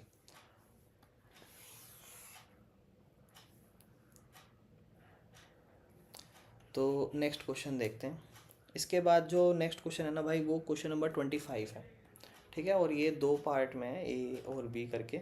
और पार्ट में ध्यान रखना, ठीक है, दोनों एक 2 नंबर का ये है। ठीक है तो इसका मतलब ये टोटल अभी तक 4 नंबर का तो हो चुका है, अब 6 नंबर का हो जाएगा। और भाई ये जो है ना, इसके दोनों पार्ट A और B ये थोड़े अच्छे हैं। ठीक है, मतलब ये तो अच्छा है। स्टार्ट करते हैं। ठीक है, in what ratio the line segment joining the point. तो देखो, सबसे पहले जब भी कभी ये क्वेश्चन हो ना कोऑर्डिनेट का, तो लाइन बना देना, ज़्यादा क्लैरिटी मिल जाएगा आपको। ठीक है ना। तो इसमें बोलता है इनवर्ट रेशो, कुछ भी है सबसे पहले लाइन बना दो, ये रही लाइन। इनवर्ट रेशो मतलब रेशो चाहिए। ठीक है, यानी कि यहाँ एक पॉइंट रहा होगा और रेशो चाहिए, तो हम पहले के रेशो वन लिख लेते हैं। कहता है जो पॉइंट्स ज्वाइन कर रहे हैं लाइन को, वो 3, -5 है। मतलब ये लाइन इन पॉइंट्स को ऐसे ज्वाइन कर रही है, और ये जो रेशो है इसको बताओ, जिससे ये रेशो में, ये मतलब ये किस रेशो में ये दोनों पॉइंट्स, मतलब इस पॉइंट से ये इसको डिवाइड करेगा। और ये एक ऐसा पॉइंट है जहाँ पर आपको बोलता है divided by the line y = x। मतलब ये एक ऐसी लाइन से डिवाइड हो रहा है, ये ऐसे पॉइंट से, इस पॉइंट से आप रेशो बताओ जिस पॉइंट से y = x है। y और x एक दूसरे के बराबर है। तो y और x एक दूसरे के बराबर है, इसका मतलब जो भी आपका कोऑर्डिनेट होगा ना, वो अगर पहला x होगा तो दूसरा x कह लो, या पहला y तो दूसरा y, दोनों कोऑर्डिनेट एक दूसरे के बराबर है। और अब आपको रेशो निकालना है। मैं बढ़िया चीज़ बताता हूँ। ये वाला ऐसा क्वेश्चन है जो हो सकता है शायद आपने अभी तक नहीं देखा हो। ठीक है ना। तो ये एक अच्छा क्वेश्चन है, बट आपको बस थोड़ा सा सोचना है इसके लिए। कुछ नहीं है, आप सेक्शन फार्मूला लगाते हो, इसको m/n मानते हो, इसको x1 इसको y1 मानते हो, इसको x2 और इसको y2 मानते हो। आप बस मेरे साथ मेरे को फार्मूला बताओ। आप बोलते हो भैया हम सेक्शन फार्मूला लगा के इन कोऑर्डिनेट्स की वैल्यू निकालते हैं, जो हमारा x और y है। और ये हमारा कैसे आता है फार्मूला डाल के, कैसे nx1 प्लस mx2 अपॉन में n plus m comma ny1 plus my2 upon में n प्लस m। तो ये हमारा हम सेक्शन फार्मूला लगाते हैं, जिससे हमारी वैल्यूज़ आ जाती हैं। तो यहाँ पर आप मुझे एक बार बताओ, अब आपका x और y बराबर है ना, यानी कि ये वाले से जो आप x निकाल रहे होगे ये, और ये वाले से जो आप y निकालोगे, ये आपस में भी एक दूसरे के बराबर होंगे कि नहीं होंगे? हाँ बिल्कुल, है ना। क्योंकि आप इसको भी x कह दो और एक तरीके से इसको भी y हटा के इसको भी x कह दो, दोनों x हो गए, यानी कि इसका पूरा इक्वल x होगा और इसका पूरा इक्वल x होगा। तो दोनों, ये वाला सेक्शन का फॉर्मूला जहाँ से x का कोऑर्डिनेट निकलता है, जहाँ से y का कोऑर्डिनेट निकलता है, ये एक दूसरे के बराबर है। क्यों? क्योंकि उसने बोला हुआ x और y बराबर है। इससे इस बार हम रेशियो निकालेंगे।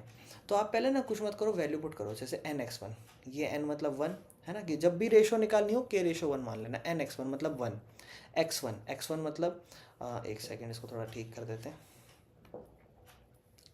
हाँ, तो चलते हैं क्वेश्चन पे। nx1, ठीक है ना, n मतलब 1, x1 मतलब 3, तो 1 × 3 प्लस mx2, m मतलब k, ठीक है ना, m मतलब k, x2 मतलब -1 अपॉन में n प्लस m, यानी कि k+1।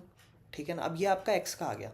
अब इस साइड y का लिखते हैं, ny1, n मतलब 1, y1 मतलब -5 प्लस m मतलब k, y2 मतलब 6 अपॉन में n प्लस m, यानी कि k प्लस m। और ये एक दूसरे के क्या है? बराबर। क्यों बराबर है? देखो, इससे x का कोऑर्डिनेट निकलेगा, इससे y का कोऑर्डिनेट निकलेगा, और दोनों एक दूसरे के इक्वल है।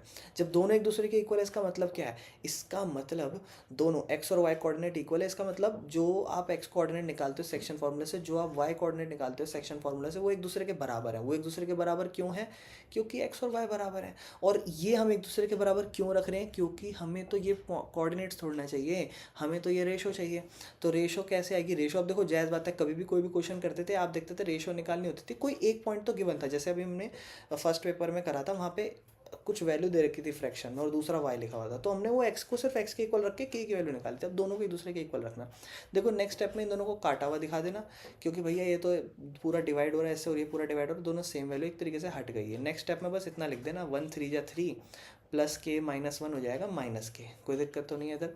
1 5 जा -5 प्लस 6 के, ठीक है ना, के को इधर ले आओ, नंबर को उधर ले जाओ, तो 3 है, -5 उधर जाके +5 हो जाएगा, 6 के है, माइनस के उधर जाके प्लस के हो जाएगा, और ये आपका हो जाएगा 7 के, और 5 और 3 8, और के की वैल्यू आपकी हो जाएगी 8/7। अब आपकी रेशो क्या थी, रेशो पे फोकस करो। रेशो आपकी कुछ इस तरीके से लिखी थी, k/1, यानी कि k मतलब 8/7/1, और 7 को उधर भेज दो, यानी कि आपकी रेशो हो जाएगी 8/7। तो मुझे उम्मीद है आपको ये समझ में आया होगा, ठीक है ना। अब इसका बी पार्ट देखते हैं, बड़े ध्यान से सुनना। वैसे तो ये और ऑप्शन में है, ए पार्ट कर चुके ऑलरेडी, करना है तो कर सकते हैं, नहीं तो हम तो ज़रूर प्रैक्टिस के लिए करेंगे। तो कहता है एक ट्रायंगल है, ठीक है ना, तो फिर से ट्रायंगल ड्रॉ करते हैं, इसको पूरा हटा देते हैं, आगे चलते हैं। हाँ जी, एक सेकेंड, इंसर्ट कर देते हैं ट्रायंगल। तो ये अपना एक ट्रायंगल है, ठीक है। अब आपको कहता है इस ट्रायंगल में ABC वर्टिसेस हैं इसके, A B और C।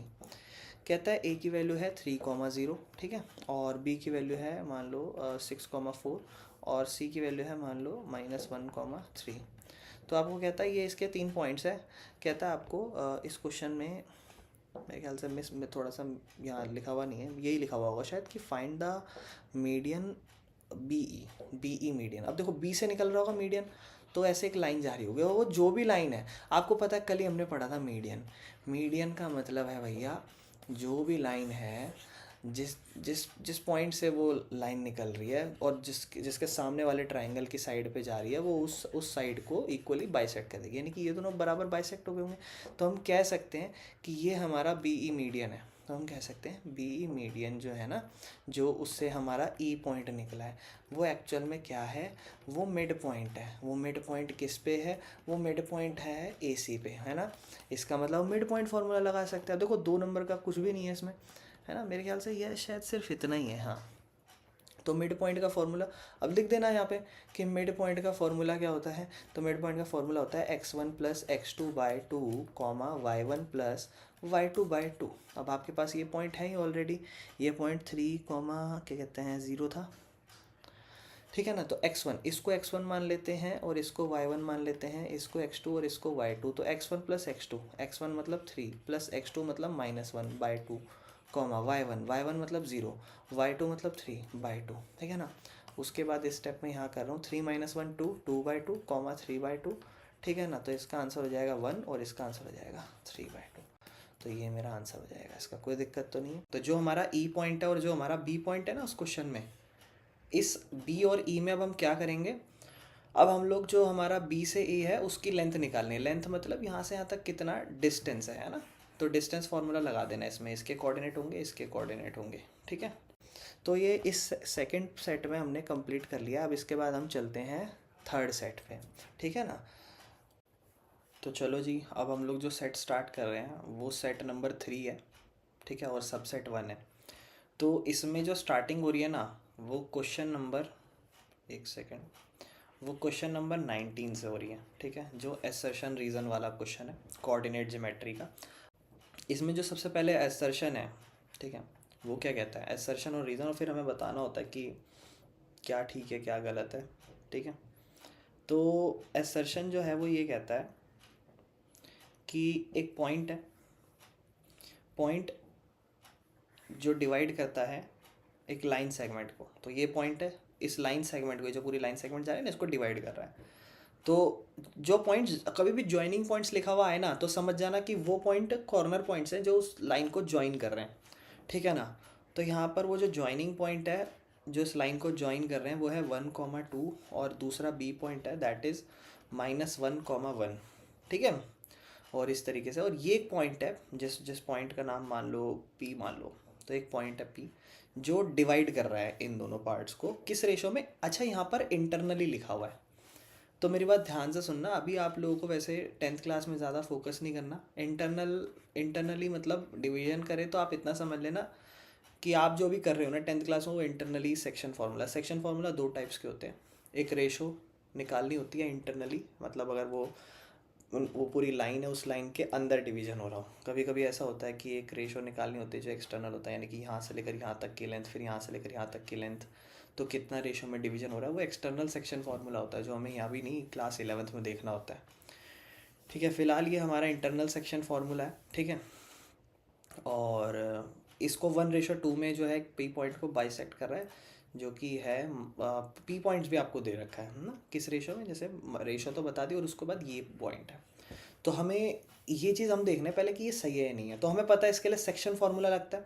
सेक्शन फार्मूला होता है n(x1) प्लस m(x2) अपॉन में n+m। इससे हमारा x का कोऑर्डिनेट आ जाता है, यानी कि -1/3 आना चाहिए।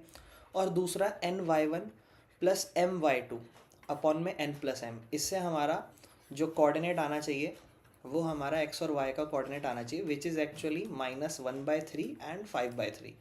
तो अभी अपन लोग ना चेक करते हैं कि क्या यही आ रहा है कि नहीं आ रहा। तो आपको देखो चेक करना है, कोई क्लैरिफिकेशन सॉल्व करके नहीं देना, तो आप ऐसे ही चेक कर सकते हो। अब देखो m/n होएगा, है ना, ये m की वैल्यू 1, n की वैल्यू 2, ये आपका x1 हो जाता है, ये आपका x2 हो जाता है, ये आपका y1 हो जाता है, ये आपका y2 हो जाता है।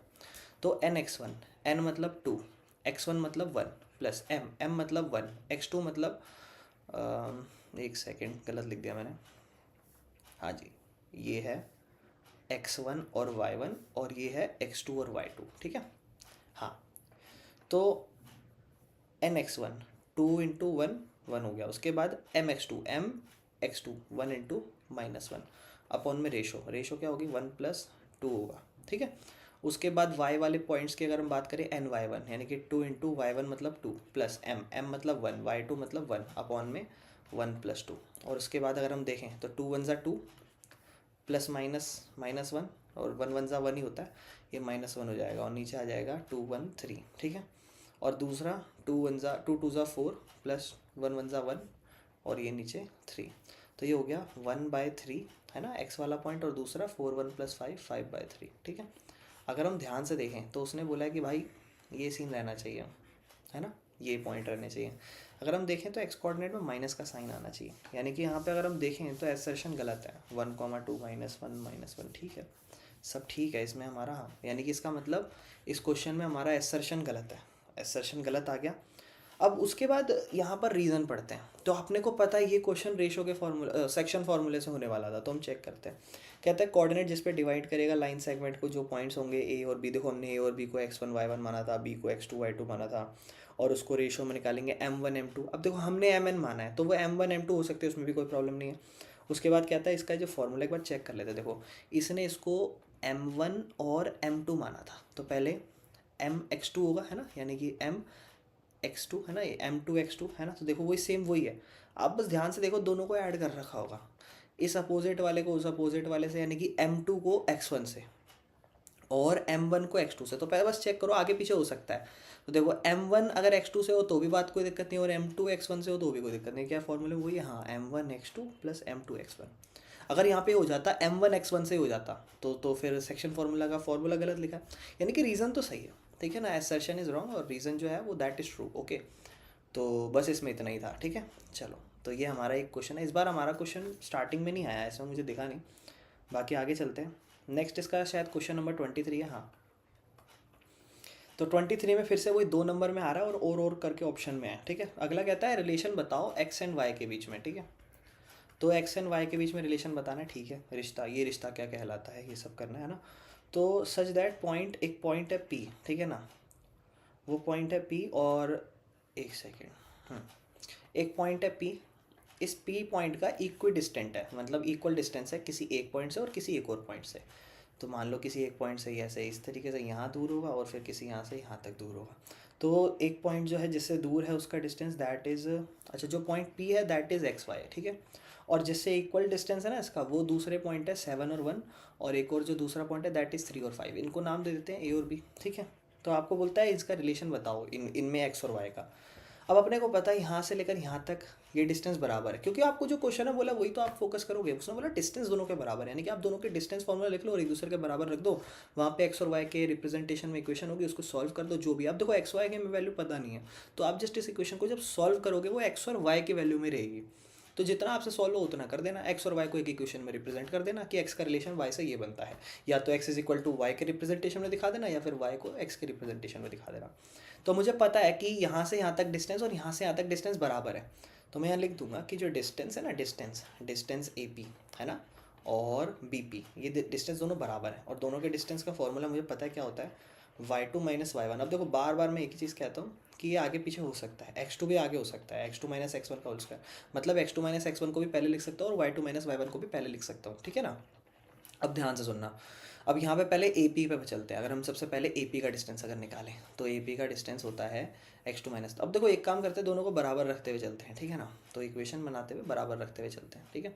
तो इसको थोड़ा नीचे कर देता हूँ मैं, हाँ। अब ध्यान से देखना, तो हमारे जो 2 पॉइंट्स हैं वो मैं डायरेक्ट देख लेता हूँ, जैसे अपना है ना ए और बी, थोड़ा सा ऊपर ही कर लेते हैं, वहीं से आंसर देख लेते हैं डायरेक्ट। एक सेकेंड,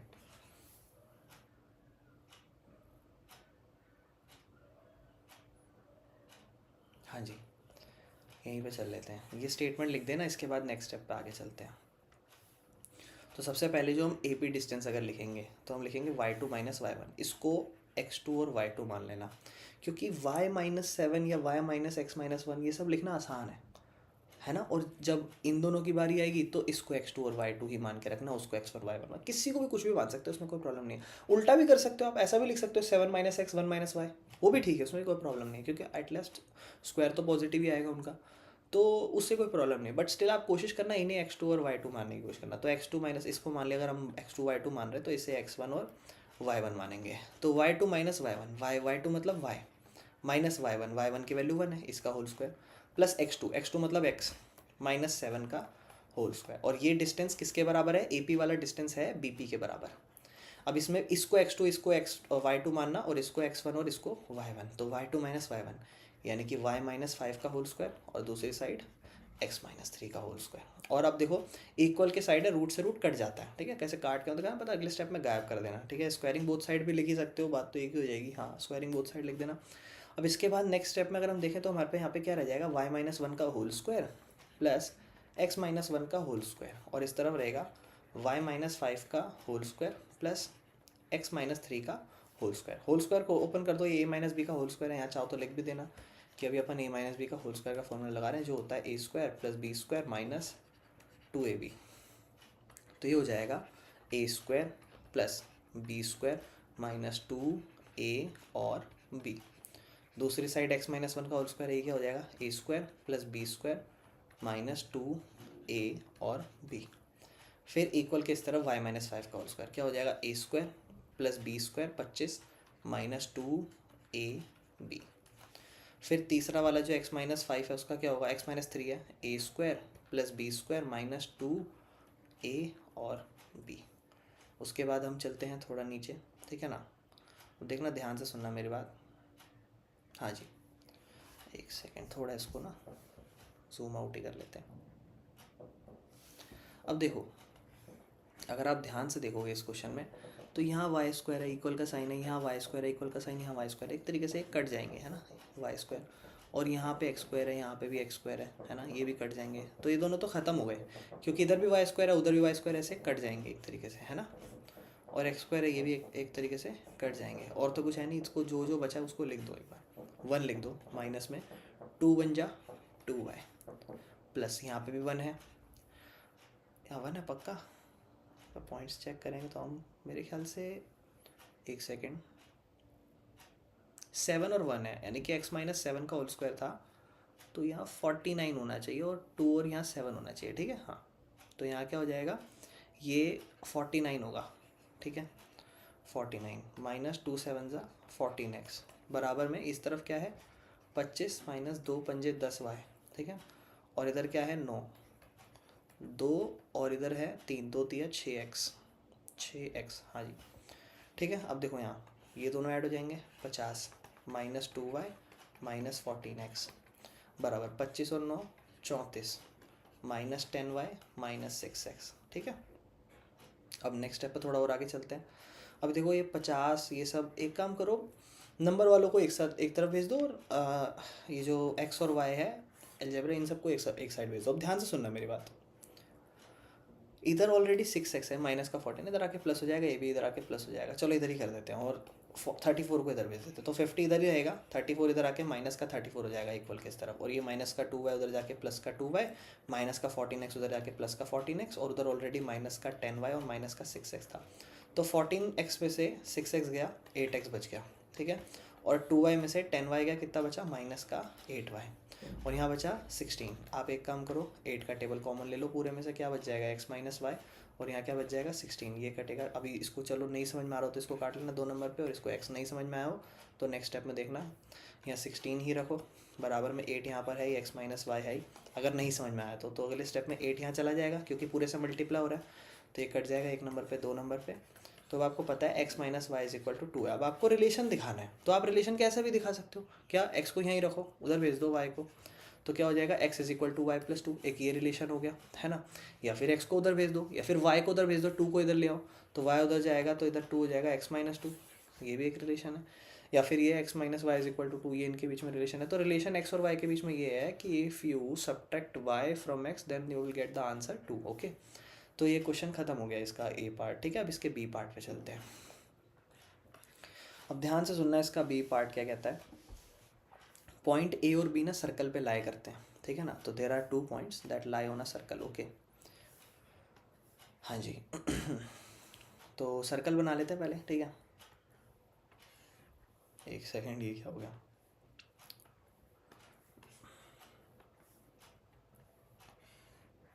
हाँ। तो ये अपना सर्कल हो गया, ठीक है। और इस सर्कल में कहता है कि ना 2 पॉइंट्स है जो लाई करते हैं, ठीक है। ब्लू से कर लेते हैं। तो एक पॉइंट जैसे मान लो सर्कल पे है -1 कॉमा वाई, और दूसरा पॉइंट मान लो ऐसे कुछ यहाँ कहीं मान लो, जैसे मान लो 5,7, ठीक है ना। और एक सेंटर है, सेंटर है यहाँ पे, सेंटर का पॉइंट, सेंटर को ओ बोल रखा है, और उसका पॉइंट मान लो 2,-3y, okay. Such that A B is a diameter of the circle. अच्छा 2 पॉइंट ए और बी थे, ठीक है, ये बी और बी थे, और ये आपस में इस तरीके से कनेक्टेड है कि ये जो ए बी है ये डायमीटर बन रहा है, यानी कि A B is now a diameter, ठीक है। कोई दिक्कत नहीं। अब ए बी डायमीटर याद है, हमने सर्कल वाला क्वेश्चन स्टार्टिंग में करा था। अब देखो जितने भी हम क्वेश्चन करते जा रहे हैं, आप एक चीज़ फेस कर रहे हो, सर्कल के क्वेश्चन, रेशो के क्वेश्चन, भाई कोऑर्डिनेट ज्योमेट्री में कुछ नहीं है, फॉर्मूले स्ट्रॉन्ग होने चाहिए, एनसीईआरटी स्ट्रॉन्ग होनी चाहिए, बहुत ईजी हो जाएगा सारे क्वेश्चन, कुछ भी नहीं है। और इन सब की प्रैक्टिस के बाद आप कोऑर्डिनेट ज्योमेट्री का कोई भी क्वेश्चन कर सकते हो, ठीक है ना। तो फिलहाल ये हमारे 2 पॉइंट्स हैं, और ऐसे अब हमें पता है कि सर्कल है, जो सेंटर है, ये रेडियस होता है, यहाँ से यहाँ तक रेडियस होता है, यहाँ से यहाँ तक रेडियस, यानी कि ये बीच की मिड पॉइंट होती है इन दोनों की, है ना। तो ठीक है, ये अपने को थोड़ा सा पता है, हमने उस क्वेश्चनों में देखा था। अब हम वापस आते हैं इस पर। तो कहता है A B is the diameter of the circle, सिर्फ वाई की वैल्यू निकालने के लिए बोलता है। वाई अगर हम देखें तो ए के पास है, यहाँ पे ये एक्स और वाई ना, इसी ये वाई की वैल्यू। अच्छा मैं आपको बता चुका हूँ ऑलरेडी, मिड पॉइंट वाला सीन रहता है ना। और फिर आपको बोलता है रेडियस भी निकालो, यानी कि यहाँ से यहाँ तक रेडियस, मतलब इन दोनों के पॉइंट्स का डिस्टेंस भी निकालो, है ना, क्योंकि वो तो जल्दी हो जाएगा मिड पॉइंट लगा के। अब मेरी बात ध्यान से सुनना, सबसे पहले आप बोल देना ओ जो है ना वो क्या है, मिड पॉइंट है, ठीक है ना। ओ इज़ मिड पॉइंट, ठीक है ना, ऑन ए बी जो पूरे लाइन है, क्योंकि डायमीटर है ना पूरा, और ये सेंटर पे है, तो ये 2 हिस्सों में बांट रहा है। तो अगर मैं ओ की बात करूँ तो ओ पॉइंट जो आया होगा मिड पॉइंट का फॉर्मूला लिख देता हूँ, x1 + x2/2 होता है, कॉमा y1 + y2/2 होता है, और इससे हमारा मिड पॉइंट आता है, जो कि एक्चुअल में हमारे को इस क्वेश्चन में गिवन है, जो कि क्या है इस तरीके से 2, -3y, ये गिवन है, ठीक है। और x1 की अगर मैं बात करूँ तो ध्यान से सुनना, x1 कैसे आता है, तो आप कहोगे कि ये जो x1 है इसे हम कहेंगे x1, इसे हम कहेंगे y1, इसे हम कहेंगे x2, और इसे हम कहेंगे y2। तो x1 + x2 यानी कि -1 और 5 को अगर मैं जोड़ूंगा और फिर 2 से डिवाइड करूंगा, तो ये मेरा x का मिड पॉइंट निकालेगा इस बीच वाले का, जो कि किसके बराबर है, इस वाले के 2 के। क्योंकि देखो ना x1 + x2/2 किसके बराबर है, x वाले के 2 के बराबर, 2 दूनी उधर गया 4। अच्छा देखो ये तो बात सेम ही पड़ रही है ना, इसमें तो अगर हम देखें तो ये तो सिर्फ वेरीफाई हो रहा है, ये तो वेरिएबल बन ही नहीं रहा, तो ये तो डायरेक्ट आंसर आ गया। यहाँ पे भी -1 + 4 था, उधर जाके वो भी 4 के इक्वल हो गया, तो यहाँ से तो कुछ बना नहीं। दूसरा वाला y वाले को चेक करते हैं, क्या y वाले से आंसर बनेगा y1, y1 मतलब y है ऑलरेडी, ठीक है। y2 कितना है, y2 हमारे पास है -3y, ठीक है, अपॉन में 2। और ये वाला किसके, अच्छा सॉरी एक सेकेंड, ये दूसरा पॉइंट हमें जो लिखना है y1, और ये है दूसरा पॉइंट हमारा y2 जो कि 7 है। y1 y है और y2 है 7, और उसका मिड पॉइंट जो है वो है -3, यानी -3y है ना। तो y + 7 यहीं रखते हैं और 2 को उधर भेज देते हैं, क्या हो जाएगा 2 3 जा -6y, ठीक है ना। अब इस y को, इस -6y को यहाँ ले जाते हैं और 7 को उधर भगा देते हैं, तो y इधर रहेगा, ये इधर आके प्लस का 6y हो जाएगा और 7 उधर जाके माइनस का 7 हो जाएगा। y और 6y हो जाएगा 7y which is equal to -7, और फिर अगले स्टेप में 7y के साथ मल्टीप्लाई हो रहा है, इक्वल के उस तरफ जाके डिवाइड हो जाएगा, -7/7 हो जाएगा, जिससे कट के y की वैल्यू -1 हो जाएगी, ठीक है। तो यहाँ पे हमारी y की वैल्यू -1 आ जाएगी, कुछ इस तरीके से, क्लियर है। अच्छा, जो अब इसका बी पार्ट है ना, इस बी पार्ट में जो हमने अभी कोऑर्डिनेट निकाले, जैसे y का वैल्यू निकाल लिया, तो अब हमें लास्ट में एक और चीज़ बोलता है कि रेडियस भी निकालो इसका, ठीक है ना। तो जैसे अगर इसका रेडियस निकालना है तो इस पॉइंट को और इस पॉइंट को देखो, या फिर इस पॉइंट और इस पॉइंट से देख लो, यहाँ दोनों रेडियस ही हैं। तो अगर मैं देखूँ y की वैल्यू अभी -1 आई है ना, तो अगर मैं a पॉइंट को देखूँ और o पॉइंट को देखूँ, ठीक है, a पॉइंट को, ये a पॉइंट का वैल्यू ऑलरेडी -1 था, और अब एक और -1 आ जाएगा क्योंकि y की वैल्यू लिखेंगे। और दूसरी तरफ o पॉइंट पे ऑलरेडी अगर हम ध्यान से देखेंगे, पहले 2 लिखा था और अब क्या लिखा हुआ है -3 और y मतलब -1, है ना। तो अब हमारे पास ये इसका कोऑर्डिनेट तो -1 हो गया, लेकिन इसका भी हम ठीक कर देते हैं, 2, 3 1 जा 3 और माइनस माइनस प्लस, यानी कि इसका सिर्फ कोऑर्डिनेट 2 और 3 आया है, ठीक है। अब हमें क्या निकालना था, ये 2 पॉइंट हो गए हमारे, यही हमारा रेडियस का लेंथ है, तो हमें रेडियस निकालना था। रेडियस में अगर हम डिस्टेंस फार्मूला लगाएंगे तो हमारा लेंथ आ जाएगा रेडियस का। तो y2 - y1 x2 - x1 का होल स्क्वायर, इसे हम x1 मान लेते हैं, इसे y1, इसे मान लो x2 और इसे y2। तो y2 - y1 यानी कि 3 -1 का होल स्क्वायर, ठीक है ना, प्लस x2 मतलब 2 -1 का होल स्क्वायर। तो ये क्या हो जाएगा, बड़े ध्यान से देखना, 3 - +1, 3 + 1 4, 4 का होल स्क्वायर, और इधर 2 + 1 ये पूरा माइनस प्लस हो जाएगा, 2 और 1 3 हो जाएगा, 3 का होल स्क्वायर। तो 4 का होल स्क्वायर हो जाता है 16, और 9 का होता है 5, 16 और 9 रूट के अंदर 25 आता है, जो कि हो जाएगा प्लस का 5 और माइनस का 5, लेकिन हम 5 को एक्सेप्ट कर लेंगे, 5 स्क्वायर यूनिट हमारा रेडियस आ जाएगा। यानी कि जो क्वेश्चन था इसमें रेडियस भी निकालना था, तो अब हम रेडियस भी निकाल देंगे, ठीक है। तो चलो आगे के पार्ट पे चलते हैं। अभी तक 3 नंबर का आ चुका है इस पेपर से, और इसके बाद हमारा भाई 29 क्वेश्चन भी बना हुआ दे रखा है इसी में, ठीक है ना। तो यानी कि भाई ये इसमें 29 अब 3 नंबर का है, तो 3 और 3 6 नंबर का पूरा कोऑर्डिनेट ज्योमेट्री हमारा इसमें भी आ गया, ठीक है ना। इस बार MCQ में वो एसर्शन रीजन में आ गया था, ठीक है ना। तो ठीक है, चलो अब आगे चलते हैं। तो जो क्वेश्चन नंबर 29 है, इसमें भी 2 पार्ट है, ठीक है। देखते हैं क्या मांग रहा है इसमें अपने को। Find the ratio which the line segment joining the point. देखो जब भी कभी ज्वाइनिंग हो ना, ज्वाइनिंग पॉइंट्स की बात ऐसे इंग्लिश में लिखने लग जाए ज्वाइनिंग द पॉइंट्स, तो इसका मतलब वो बीच के पॉइंट की बात नहीं कर रहा, ज्वाइनिंग पॉइंट स्टार्टिंग के 2 पॉइंट्स की बात कर रहा है, ठीक है ना। तो ये अपना ज्वाइनिंग पॉइंट्स होने वाले हैं 5,3, हाँ जी 5,3, और दूसरा है -1,6, ये ज्वाइनिंग पॉइंट्स है। और आपको निकालना है रेशो निकालना है, तो जायज़ बात है ये कोई कहीं ना कहीं बीच में कोई पॉइंट होगा जो ऐसे इस लाइन को इंटरसेक्ट कर रहा होगा, बाइसेक्ट कर रहा होगा, ठीक है ना। तो अब आपको बोलता है कि रेशो निकालो जिसमें जो लाइन है ना वो ज्वाइनिंग पॉइंट्स को ज्वाइन कर रही है और वो डिवाइडेड हो रही है y एक्सिस से, ठीक है ना। मतलब ये जो लाइन है ना, ये जो पॉइंट है, ये वाली जो पूरी लाइन है, ये ऐसे y एक्सिस से डिवाइड हुई है। मतलब y एक्सिस तो आप समझते हो, इसी तरीके से एक लाइन होती है वर्टिकल, है ना। तो ध्यान से सुनना। तो जैसे मान लो ये अपनी एक लाइन होगी y एक्सिस पे, ठीक है। तो ये लाइन इंटरसेक्ट करके जा रही है। अब देखो आपको पता होना चाहिए, अगर मान लो ये x एक्सिस, पेपर में आ सकता है ना कि x एक्सिस को इंटरसेक्ट करके जा रही हो, या हो सकता है पेपर में यही क्वेश्चन आ जाए y एक्सिस को करके जा रही हो, तो आपको तो रेशो निकालनी है। रेशो अपन लिख लेंगे k/1, लेकिन जब ये इंटरसेक्ट करके जा रही है इसका मतलब क्या है वो समझ लेते हैं पहले। तो अगर ये मान लो y एक्सिस से है, तो मैं ज़रा आपको थोड़ी देर के ग्राफ समझाता हूँ। आपको पता है ये x होता है, ये x डैश होता है, ठीक है ना, ये y होता है, ये y डैश होता है। तो ये y एक्सिस है अपना, है ना, ये y एक्सिस। आपको पता है y एक्सिस पे अगर हम x के बेसिस पे देखें तो y की वैल्यू, जैसे मान लो यहाँ मैं लिखता हूँ y की वैल्यू यहाँ 1 होती है, 2 होती है, 3 होती है, 4 होती है, लेकिन x की वैल्यू इस पूरे पॉइंट पे हमेशा 0 रहती है, क्योंकि देखो ना x यहाँ 0 रहता है। y एक्सिस यहाँ थोड़ा है, y एक्सिस यहाँ है। अगर यहाँ होता तो वाई एक्सिस तो वाई की वैल्यू 1 2 3 तो बढ़ती, लेकिन एक्स की वैल्यू मान लो यहाँ पर 1 और 2 रहती है हमेशा। तो कहने का मतलब है वाई एक्सिस पे नहीं समझ में आया हो तो इतना समझ लो, वाई एक्सिस पे हमेशा एक्स का वैल्यू 0 रहने वाला होता है, और एक्स एक्सिस पे हमेशा एक्स का वैल्यू वाई का वैल्यू 0 रहने वाला होता है। अब ये क्वेश्चन है हमारा वाई एक्सिस से, क्योंकि देखो भाई ये क्वेश्चन आते हैं, ठीक है ना, इस टाइप के क्वेश्चन बहुत मिलेंगे। तो ये क्वेश्चन हम एक्स एक्सिस वाई एक्सिस को ज़्यादा ना इग्नोर करते कि अरे छोड़ो देख लेंगे ये सब, पर पेपर में आ जाएगा तो प्रॉब्लम दे सकता है ना। तो अपने को पता है कि ये जो पॉइंट होने वाला है, अब जायज़ बात है, देखो ना एक लाइन है, एक लाइन पे हर जगह पॉइंट होते हैं, तो इस लाइन पे ये भी एक पॉइंट होगा जब एक दूसरे को काट रहा है, तो उस पॉइंट को अगर हम देखें क्या वो वाई एक्सिस का पार्ट है, आप बोलोगे हाँ बिल्कुल है। तो उस एक्सिस पे हमें पता है कि यहाँ पर वाई की वैल्यू तो हमें नहीं पता क्या होने वाली है, लेकिन एक्स की वैल्यू पक्का 0 होने वाली है, ठीक है ना। तो ये हमारा कोऑर्डिनेट पे हमारा एक्स का वैल्यू पक्का 0 होने वाला है, ठीक है ना, ये बात तो हमें पता है। इसका मतलब पहले मैं सेक्शन फार्मूला लिखता हूँ। तो सेक्शन फार्मूला होता है n(x1) प्लस mx2 अपॉन में n plus m comma ny1 plus my2 upon में n प्लस m बराबर में वो हमारे जो भी हमारे पॉइंट्स हम बीच के निकाल रहे हैं, अब एग्जैक्ट बीच में नहीं होता बिकॉज ऑफ सेक्शन फार्मूला है, तो किसी अलग अलग डिफरेंट सेक्शन में वो डिवीजन हो सकता है उनका।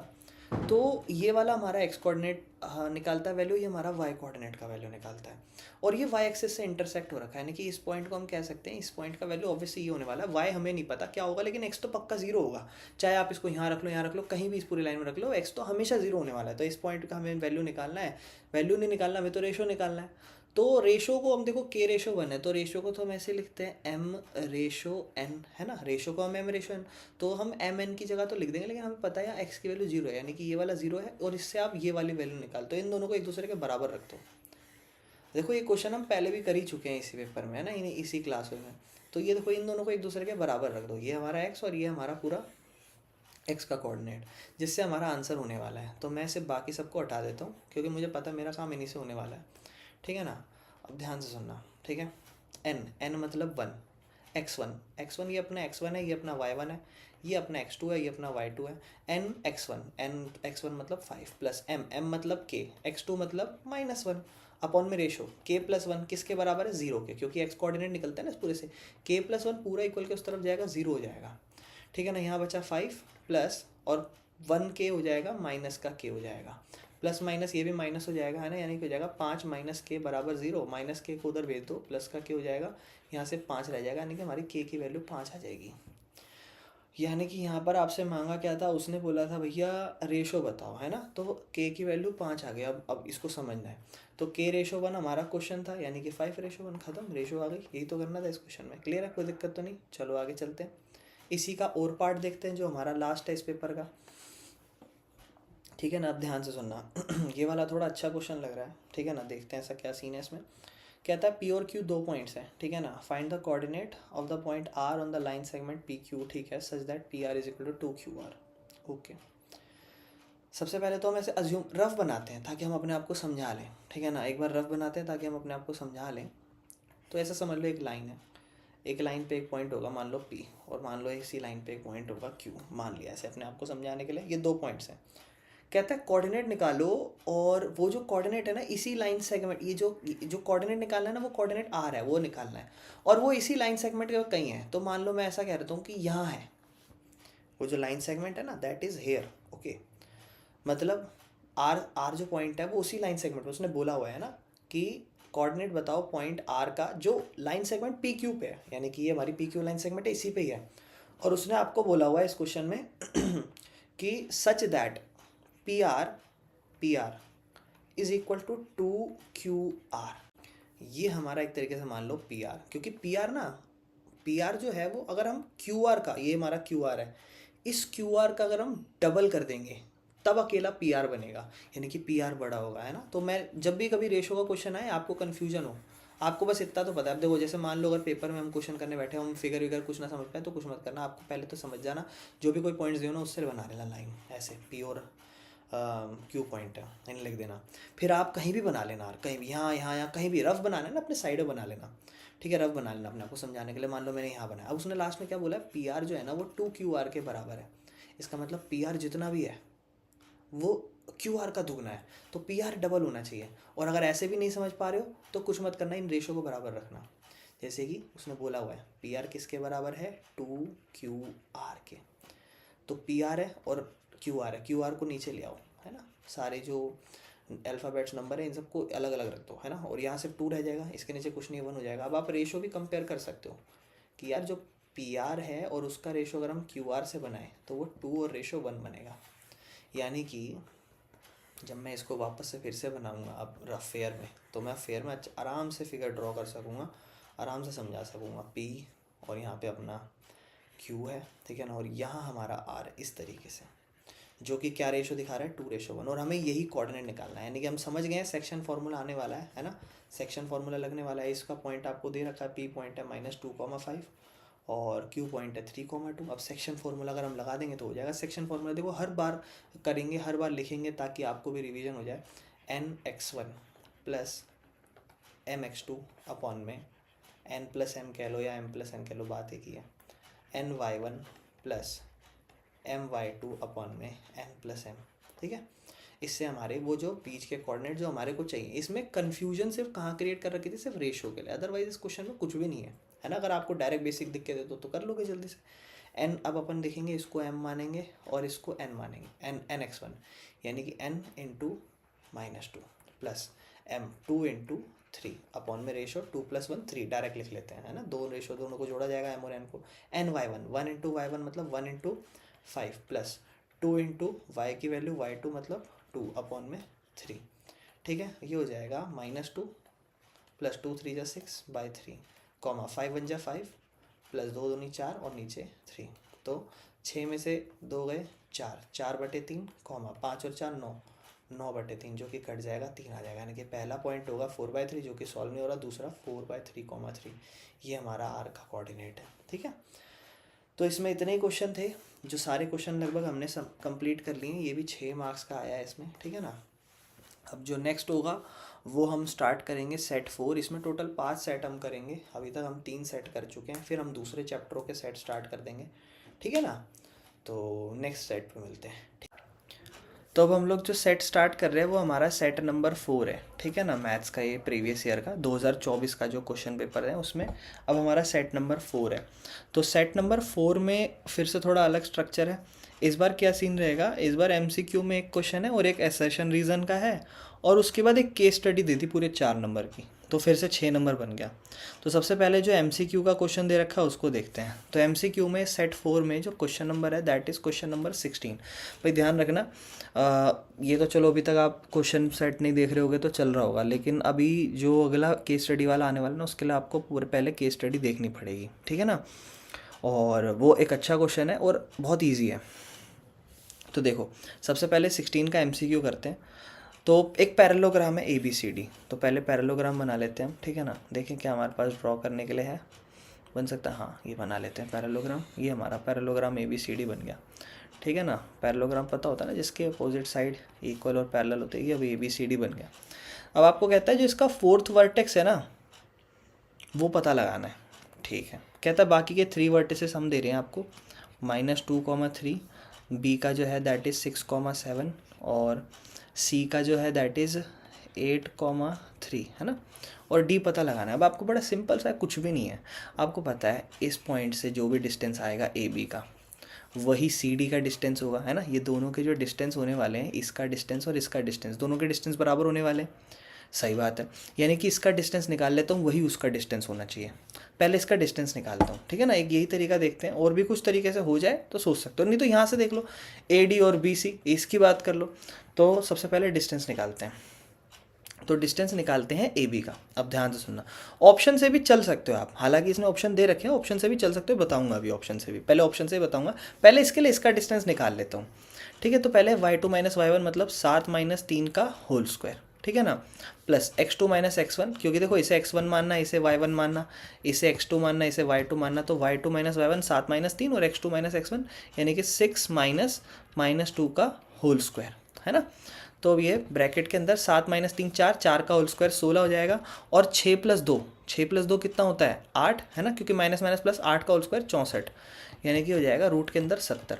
अब आप इतना तो समझ चुके हो कि ऊपर जो भी आंसर आने वाला है वो ऊपर रूट में 70 होने वाला है। और 70 कैसे हो सकता है भाई एक 16 बन जाए और एक 64 बन जाए। तो अब है ना ऑप्शन देखते हैं। तो मैं अपने सामने ना 4 ऑप्शन रख देता हूँ पहले, ताकि आपको क्लियर हो जाए। आप देखना 0 1 है पहला ऑप्शन, ठीक है, और ऑप्शन से आंसर ढूंढेंगे। अगला है 0, -1, अगला है -1, 0 और उसके बाद डी है 1, 0। तो आप सारे ना इम्प्लीमेंट करके देख लो। जैसे पहला 1, 0, अगर यहाँ 1 और 0 आता, अब आपको ना जल्दी सोचना है। 3 में से 0 माइनस करोगे, 0 का होल स्क्वायर 9 हो जाएगा, ठीक है। 8 में से 1 माइनस करोगे, 7 का होल स्क्वायर 49 हो जाएगा, और दोनों को जोड़ोगे तो ये तो 70 नहीं बनने वाला। तो ऑप्शन ए तो इनकरेक्ट है। अब ऑप्शन बी देखते हैं। अगर हम ऑप्शन बी में क्या रखें, अगर हम ऑप्शन, क्योंकि देखो समझ रहे हो ना, डिस्टेंस बराबर आने चाहिए। अगर मैं ऑप्शन बी में रखूँ 0 और -1, तो चेक करता हूँ 3 में -1, देखो ध्यान सुनना, 3 में माइनस करते हैं -1, तो ये तो 4 हो जाएगा, 4 का 16 हो जाता है, और 8 में से 0 जाओगे 8 ही बचेगा। 4 का होल स्क्वायर 16, 8 का 64, 70 बन गया। देखो यानी कि सेकंड ऑप्शन हमारा करेक्ट होगा, ख़त्म, और कुछ नहीं करना, ठीक है ना। तो इस तरीके से हम ऑप्शन से आंसर निकाल सकते हैं। MCQ था, ठीक है ना। और बाकी भी चेक कर लेना ऑप्शन। अब एक काम करते हैं हम लोग, हमारा ऑप्शन बी आ चुका है, ख़त्म करते हैं। अब इसको सॉल्व करके देखते हैं। जैसे इसका रूट 70 आ गया, तो अपने को पता है कि आंसर रूट 70 आने वाला है। अब हम दूसरी जगह ऐसा क्या डालें, देखो ऑप्शन ही ज़्यादा बेहतर तरीका है।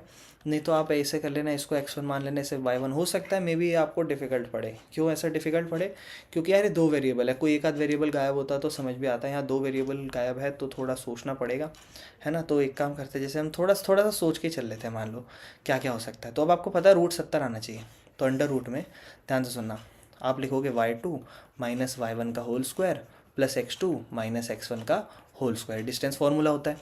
तो अब ध्यान से सुनना, x2 y2, x1 y1 तो हो गया, y2 माइनस y1 मतलब आप लिखोगे 3 में से कुछ माइनस करना है और फिर उसका होल स्क्वायर आना चाहिए, प्लस फिर है 8 में से कुछ माइनस करना है, फिर उसका होल स्क्वायर आना चाहिए, है ना। 8 में से नहीं पता आपने को क्या आना चाहिए, लेकिन 8 में से कुछ माइनस होना चाहिए। अब आप इसको रिलेट करो, देखो कैसे रिलेट करो, अपने इस वाले से रिलेट करो, बड़े ध्यान सुनना। देखो थोड़ा सा इसको जूम प्रमोट कर देते हैं, हाँ। अब देखो आप ध्यान से देखो, बहुत ध्यान सुनो।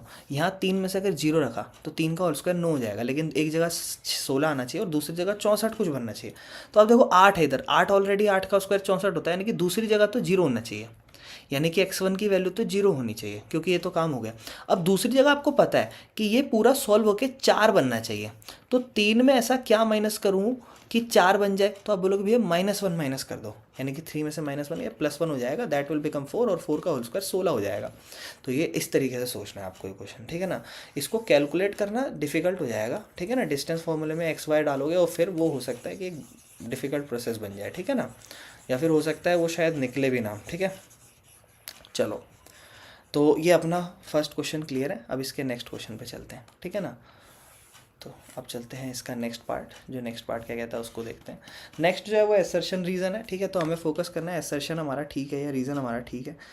तो ये 19 क्वेश्चन में आ रहा है, ठीक है। सेट 4 में क्वेश्चन नंबर 19 बन के आ रहा है, ठीक है।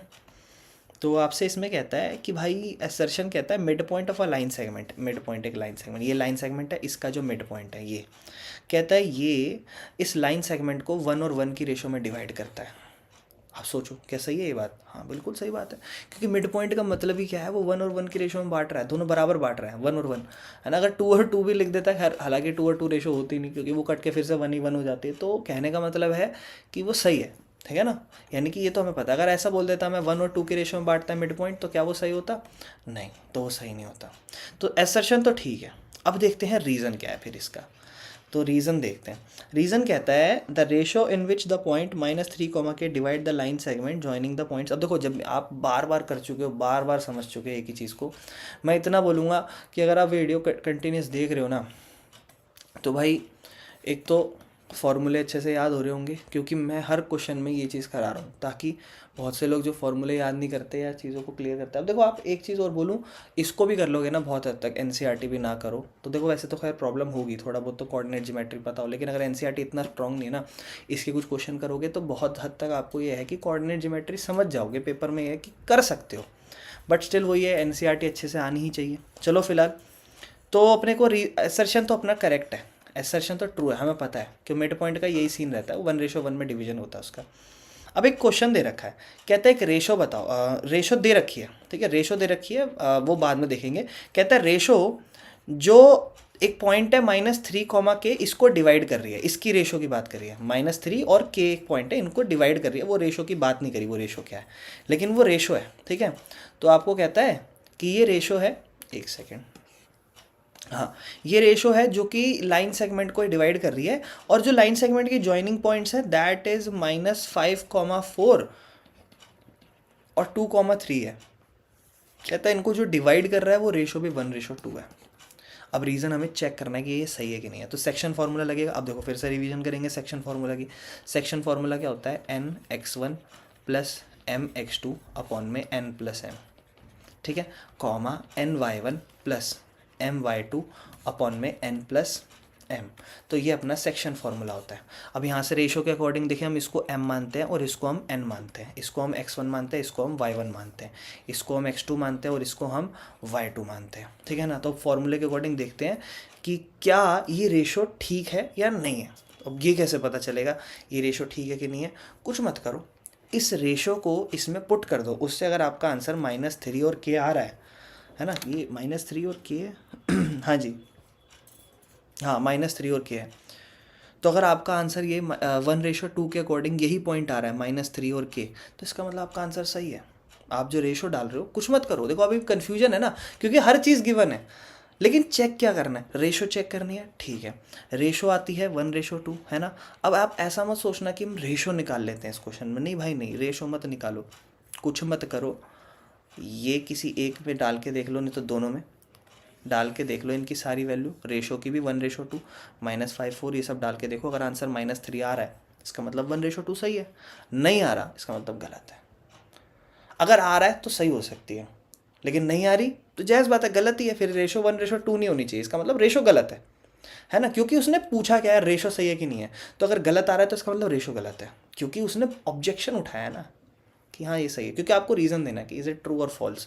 तो आप यूँ मत सोचो कि भैया कुछ और भी तो गलत हो सकता है, कुछ और क्या, जब वो पूछ रहा है कि क्या ये जो पॉइंट है -3, 1:2 में डिवाइड हो रहा है, ये रीज़न है कि ये पॉइंट है, जो दो जॉइनिंग पॉइंट्स हैं और इसको ये 1:2 में डिवाइड कर रहे हैं, इसका मतलब ये है कि वो एक तरीके से कहीं ना कहीं ये चीज़ जो कह रहा है यही गलत हो सकती है, अगर हो सकते तो, और कुछ नहीं हो सकती।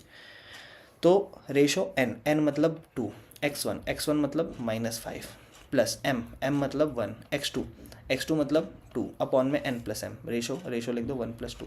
बस इसी को चेक कर लो, k को तो छोड़ो, क्योंकि वहाँ k तो आपको पता भी नहीं ना क्या है, इससे आ जाएगा, अगर इससे बिल्कुल एग्जैक्ट -3 आएगा इसका मतलब सही है। तो देखो 2 5 जा -10 + 2 1 जा 2 अपॉन में 8 and 2 3, और -2 + 8 हुआ -8 अपॉन में 3, और इससे हमें क्या दिखाई दे रहा है कि हमारा आंसर क्वेश्चन के अकॉर्डिंग -3 होना चाहिए, लेकिन जो हम रेशो डाल रहे हैं 1:2 उसके अकॉर्डिंग हमारा आंसर तो गलत बन रहा है।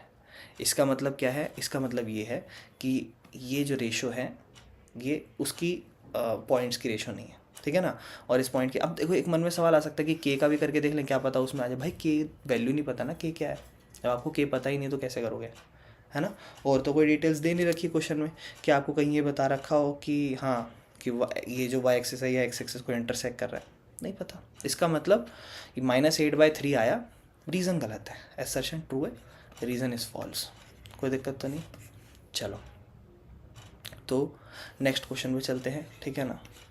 अगर हम इसके बाद नेक्स्ट क्वेश्चन देखेंगे तो भाई अब इसके बाद अब डायरेक्ट 2 क्वेश्चन खत्म, अब तीसरा क्वेश्चन डायरेक्ट पूरा केस स्टडी है, ठीक है ना। अब वो केस स्टडी का क्वेश्चन है भाई, ठीक है।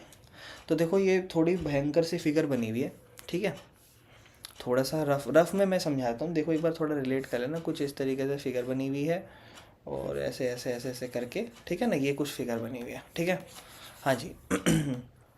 तो PDF ऑलरेडी आपके पास होगी, नहीं होगी तो मांग लेना, ठीक है ना। और ये क्वेश्चन तभी समझेगा, वरना मैं तो इसको ड्रॉ नहीं करने वाला, तो ये क्वेश्चन मैं डायरेक्ट कराऊंगा। तो पहले हम पढ़ लेते हैं। तो रेयान है, from a young age he was fascinated by the twinkling of stars and मतलब फालतू की बातें, इसको छोड़ो, हम आगे चलते हैं, क्योंकि ये फालतू की बातें ही करते हैं स्टार्टिंग में, मेरे को नहीं लग रहा ऊपर से कोई डिटेल्स गिवन है। हम डायरेक्ट आंसर पे चलते हैं। हम ग्राफ देख रहे हैं, ग्राफ पे पॉइंट्स प्लॉट हो रखे हैं, ठीक है ना। क्योंकि देखो कोऑर्डिनेट ज्योमेट्री में ना कुछ ज़्यादा अगर क्वेश्चन के लिए होगा तो उसमें लिख दिया जाएगा कि ये पॉइंट्स है, ऊपर सिर्फ कहानी लिख रखी कि हाँ ठीक है ये सब। चलो आगे चलते हैं। तो इसका फर्स्ट पार्ट हमें जो निकालना है वो कहता है find the mid point of the line segment F and G देखो अब इसका पूरे क्वेश्चन अगर हम पढ़ते क्या क्या कुछ होता क्या नहीं, एफ और जी दिखाई दे रहे हैं, एफ और जी आप देखोगे इस तरीके से लाइन दिखाई दे रही है। अब आपको करना क्या पड़ेगा भाई, मिड पॉइंट निकालना है। तो देखो वैसे ना आप थोड़े से इंटेलिजेंट हो, है ना, आप देख के भी आंसर बता सकते हो, लेकिन भाई फिर भी हम एक काम करेंगे, हम तो मिड पॉइंट का फॉर्मूला जानते हैं, हम तो एफ का कोऑर्डिनेट लिखेंगे और जी का कोऑर्डिनेट लिखेंगे।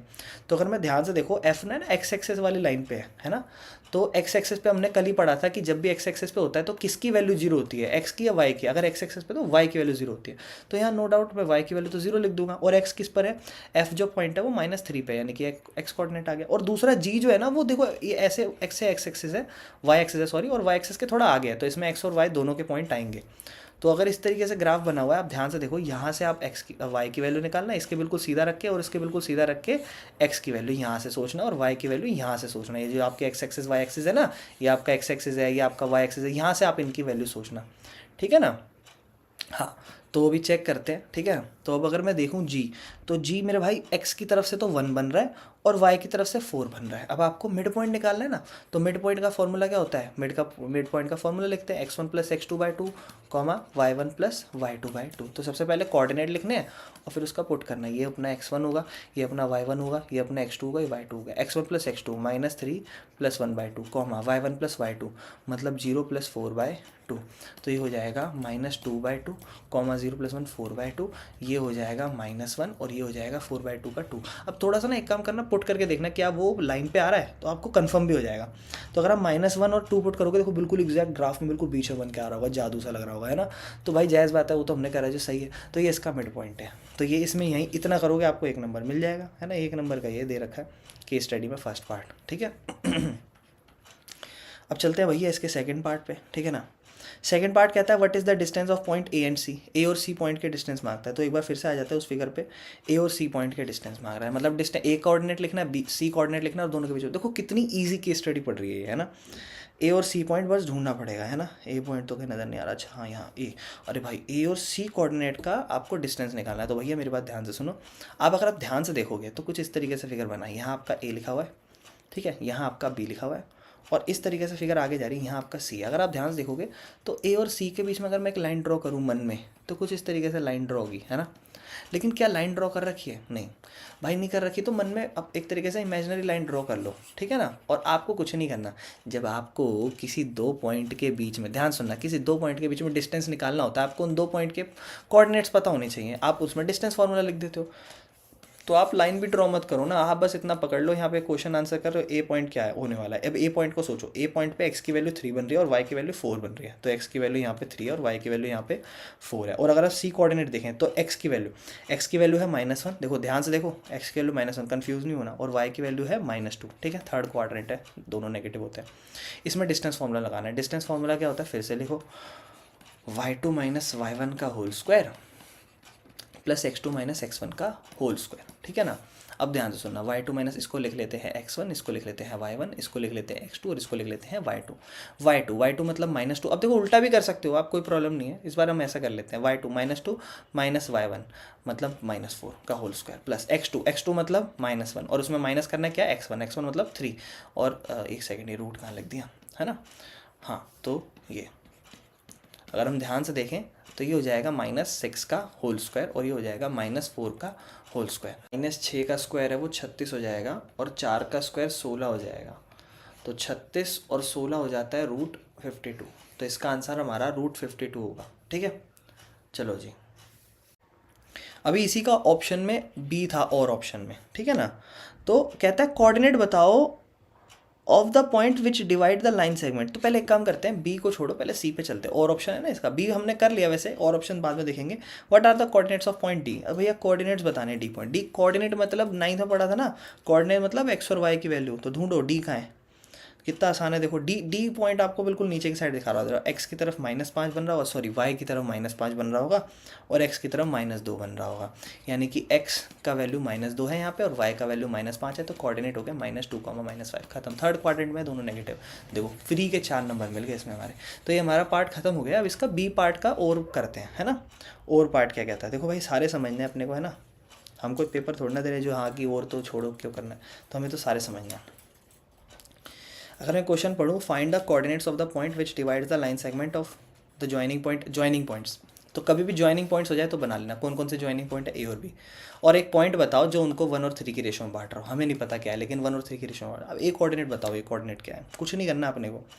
ए कोऑर्डिनेट क्या है, ए कोऑर्डिनेट अगर मैं लिखूँ तो ए कोऑर्डिनेट है 3 और 4। और बी कोऑर्डिनेट क्या है, बी कोऑर्डिनेट है 3 और 2। इनका आपको 1:3 में बांटते हुए वैल्यू बताना है। तो सेक्शन फार्मूला है ना, nx1 प्लस mx2 अपॉन में n plus m comma ny1 plus my2 upon में n प्लस m। सही है ना। तो nx1 प्लस mx2 अपॉन में n प्लस m है ना।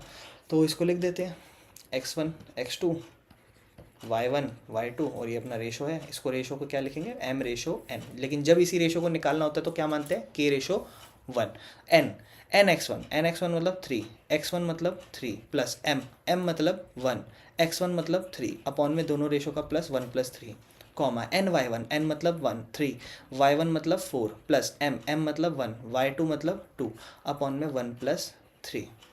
ठीक है, 3 3 ज़ा 9 प्लस 3 1 ज़ा 3/4। ठीक है, अगला 3 4 ज़ा 12 प्लस 2 1 ज़ा 2/4। अब ध्यान से देखना 9 प्लस 3 12 12/4 कॉमा 12 प्लस 1 कितना 14/4। ये कट जाएगा 3 नंबर पे और ये कटेगा 7/2 मतलब 3.5 नंबर पे। आप चाहो तो इसको ऐसे भी लिख सकते हो 1 पॉइंट से 3 और 1 3 7। यानी कि जिस रेशो में ये बटेगा ना वो ऐसे बटेगा। अगर आप चाहो तो कंफर्म कर सकते हो, इस पॉइंट को प्लॉट करके देख लो। जो आपका ए और बी पॉइंट है, अगर मैं देखो लिखना चाहूँ इसको, आपने देखा होगा ए और बी ग्राफ में इस तरीके से आ रहा है, ए यहाँ पर आ रहा है, बी यहाँ पे आ रहा है। आप देखना 3 और 3.5 करोगे तो ये कुछ यहाँ की साइड पे बना हुआ आ जाएगा। समझ रहे हो मैं क्या कहना चाह रहा हूँ। तो मुझे उम्मीद है आपको समझ में आया होगा, है ना। 3 और 1 की रेशो में बांट रहे हैं, अपने कर लिया क्वेश्चन।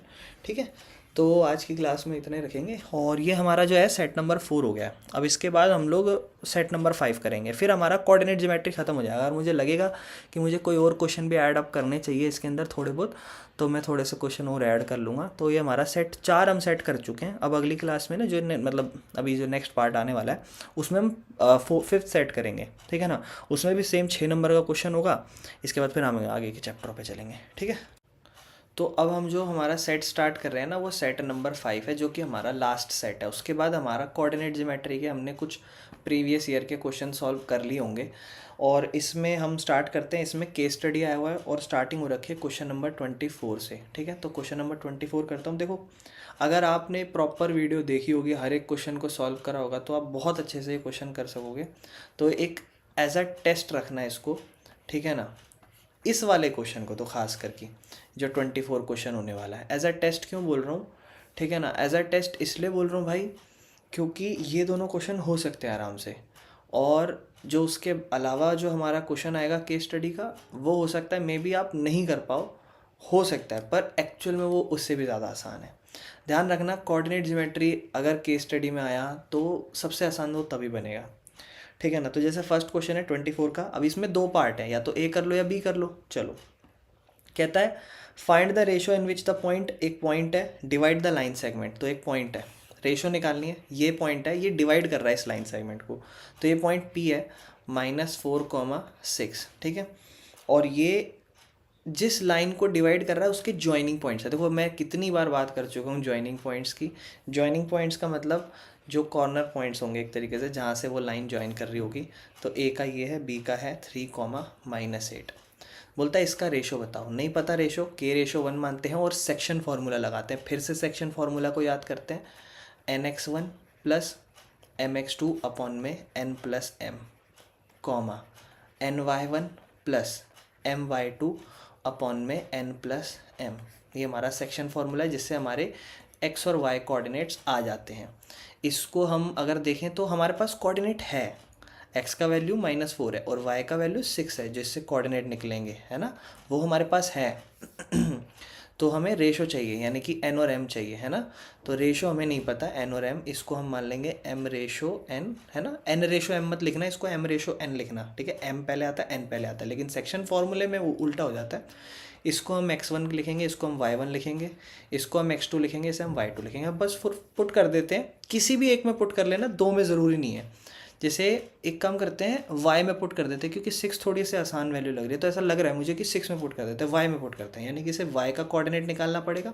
y का कोऑर्डिनेट 6 के इक्वल है, जो कि ny1, n मतलब 1, y1 मतलब तो वो सब लिखा हुआ है, y1 मतलब 10 प्लस m मतलब k, y2 मतलब -8 है ना, अपॉन में n प्लस m यानी कि k प्लस 1। इसको उधर भेज दो, पूरे k प्लस 1 को उधर जाके क्या हो जाएगा 6k प्लस 6 है ना, ये पूरा इससे मल्टीप्लाई होगा उधर 6k प्लस 6 है ना, और इक्वल के इस तरफ ही हो जाएगा 1 10 या 10 माइनस 8k है ना। उसके बाद एक काम करो, के को वहाँ भेज दो या नंबर को यहाँ भेज दो, जो करना है आपको वैसा कर लो, या फिर के को यहाँ भेज दो, नंबर को वहाँ भेज दो। तो एक काम करते हैं, के को यहाँ शिफ्ट करते हैं, ठीक है, क्योंकि इधर नेगेटिव है उधर जाके पॉजिटिव हो जाएगा, है ना। ये कर लेते हैं हम, एक सेकेंड, हाँ जी।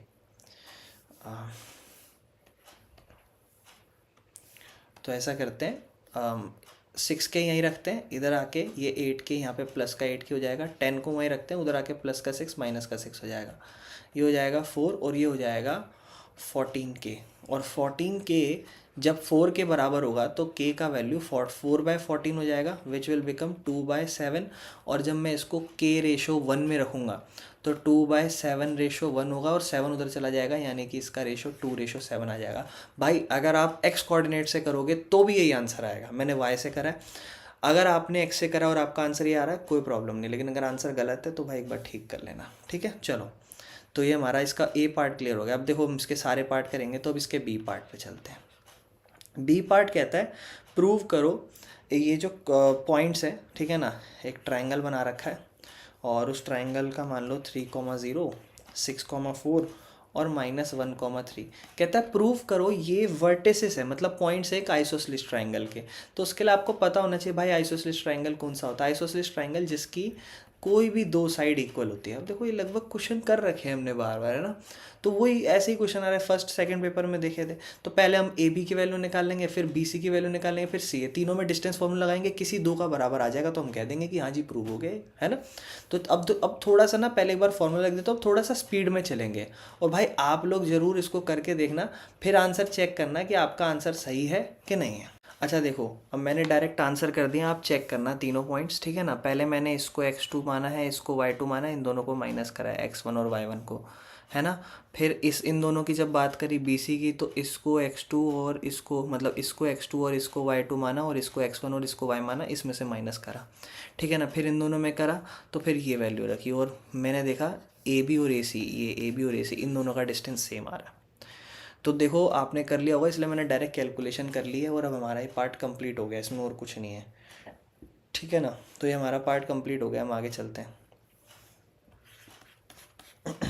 अच्छा, अब इसके बाद हम आते हैं भाई हमारा क्वेश्चन नंबर 37, जो हमारी केस स्टडी है, ठीक है ना। बहुत ध्यान से समझना भाई, ठीक है। केस स्टडी आपको देखो, केस स्टडी कोऑर्डिनेट ज्योमेट्री की जो भी कहावत ऊपर लिखी उसको नहीं भी पढ़ोगे चल जाएगा, बट स्टिल एक बार पढ़ लेना, ठीक है ना। तो आप पढ़ लेना, ठीक है। मैं आगे आता हूँ क्वेश्चनों पे, ठीक है ना। हाँ, एक चीज़ और देख लेना, डिस्टेंस क्या लिखा हुआ है। Distance 1 metre from each other लिखा हुआ है, मतलब वो एक एक बॉक्स बने हुए हैं, उन सबका एक दूसरे से एक एक का डिस्टेंस है, ठीक है।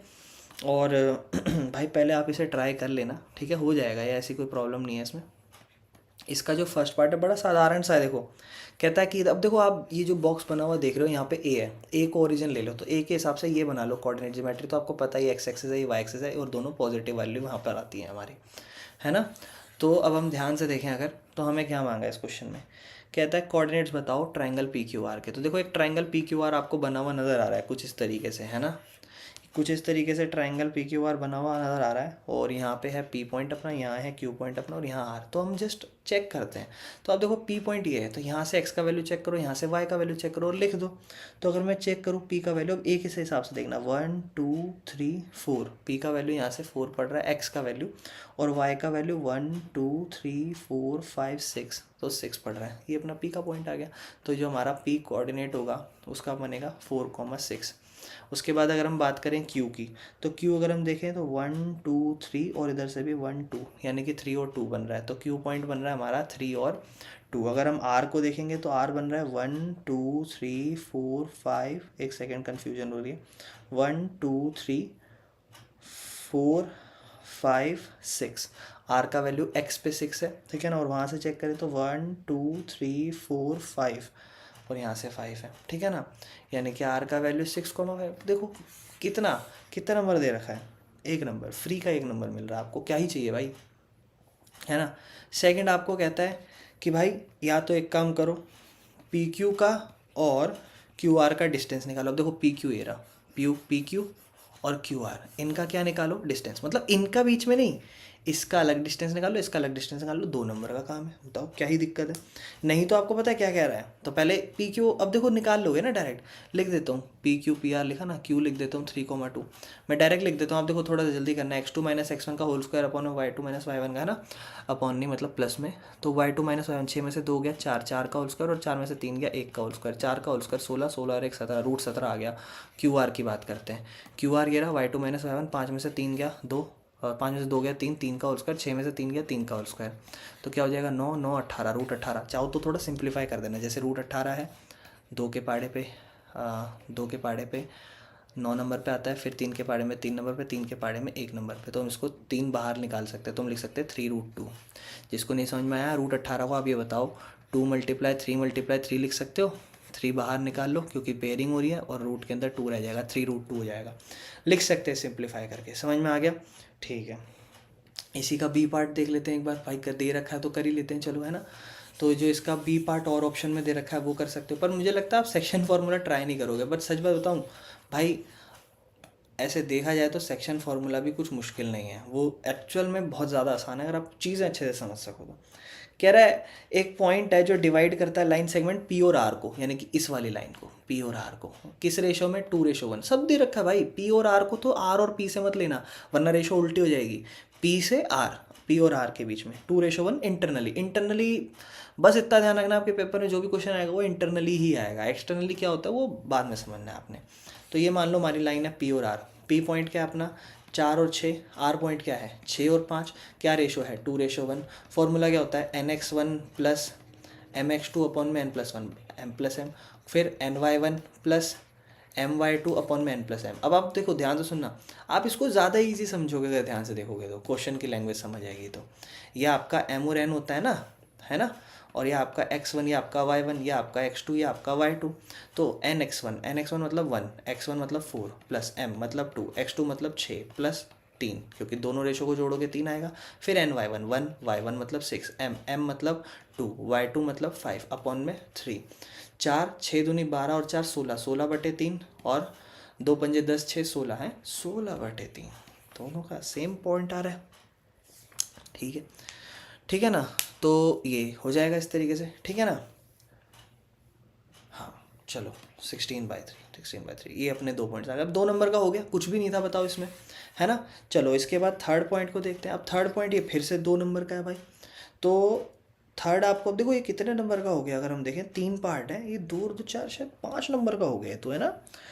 तो देखो भाई, नहीं 5 नहीं, वापस शायद थर्ड वाला लास्ट वाला ना आपको मेरे ख्याल से हाँ, लास्ट वाला मेरे ख्याल से भाई 1 नंबर का है शायद, 2 3 और 1 4 नंबर हो गया, वो 2 ऑप्शन में लिखा हुआ था। अच्छा ये बोलता है कि ट्रायंगल ये बताओ कि जो ट्रायंगल पी क्यू आर है इसे आइसोसेलेस बता दो। तो भाई एक बार बताओ, अभी भी ऊपर आपने जो याद होगा डिस्टेंस निकाला था, दोनों का डिस्टेंस कितना मेरे ख्याल से, इससे जब इससे डिस्टेंस निकाला था 6 - 2 का होल स्क्वायर 4, 4 का 16 बना था, 4 में से 3 गया था, 1 का होल स्क्वायर, इसका रूट 17 आ गया था, इसका डिस्टेंस, है ना, इसका डिस्टेंस 17 आ गया था। अब इसका इससे निकालते हैं, 5 - 6 -1 का होल स्क्वायर और 6 - 4 2 का होल स्क्वायर, ये हो गया था √5, ठीक है। और इसका निकालते हैं, इसका तो 5 - 2 3 का होल स्क्वायर, है ना, 3 का होल स्क्वायर 9, और 6 - 3 3 का होल स्क्वायर 9 √18 बन रहा है। एक बार फिर से, एक बार भाई इसको ना फिर अच्छे से थोड़ा चेक ही कर लेते हैं क्या क्या इसके रूट बन रहे हैं, क्योंकि उसने बोला है find out if triangle is isosceles, तो बस अपने को चेक करना है कि क्या ये इस आइसोसेलेस है। देखो मेरे हिसाब से जब मैंने फर्स्ट टाइम रफली करा ना, तो मुझे तो नहीं प्रूव हुआ ये आइसोसेलेस है। एक बार थोड़ा और अच्छे से, थोड़ा और प्यार से रफली निकाल लेते हैं। 6 - 2 है ना, देखो डायरेक्ट कर सकते हो आप, थोड़ा सा इंटेलिजेंट। 6 - 2 4 का होल स्क्वायर 16, 4 - 3 1 का होल स्क्वायर 1, तो इसका तो आ गया रूट का 17। अब इसका चेक करते हैं, जो बड़ा ना है उसमें से कर देना। 5 में से 2 गया 3, 3 का होल स्क्वायर 9, 6 में से 3 गया 3, 3 का होल स्क्वायर 9, रूट का 18 हो गया। अब इस पर आते हैं, इसका वैल्यू 5 में से 6 कर लो या 6 में से 5, बात एक ही हो जाएगी। 5 में से 6 कर लो, क्या बचेगा -1 उसका होल स्क्वायर, प्लस 6 में से 4 गया 2, 2 का होल स्क्वायर 4, तो -1 का 1 ही हो जाएगा √5। भाई ये तो तीनों डिफरेंट आ रहे हैं, है ना, तीनों डिफरेंट आ रहे हैं, तो ये तो आइसोसेलेस है नहीं, तो it is not an isosceles triangle because the distance between all 3 points are different, है ना। बस ख़त्म। तो ये अपना लास्ट पेपर था और कुछ भी नहीं है। तो भाई हमने यहाँ पर जो है सीरीज़ कंप्लीट करी है, जो प्रीवियस ईयर के 5 सेट दे रखे थे, 5 पेपर से हमने कोऑर्डिनेट ज्योमेट्री करी है।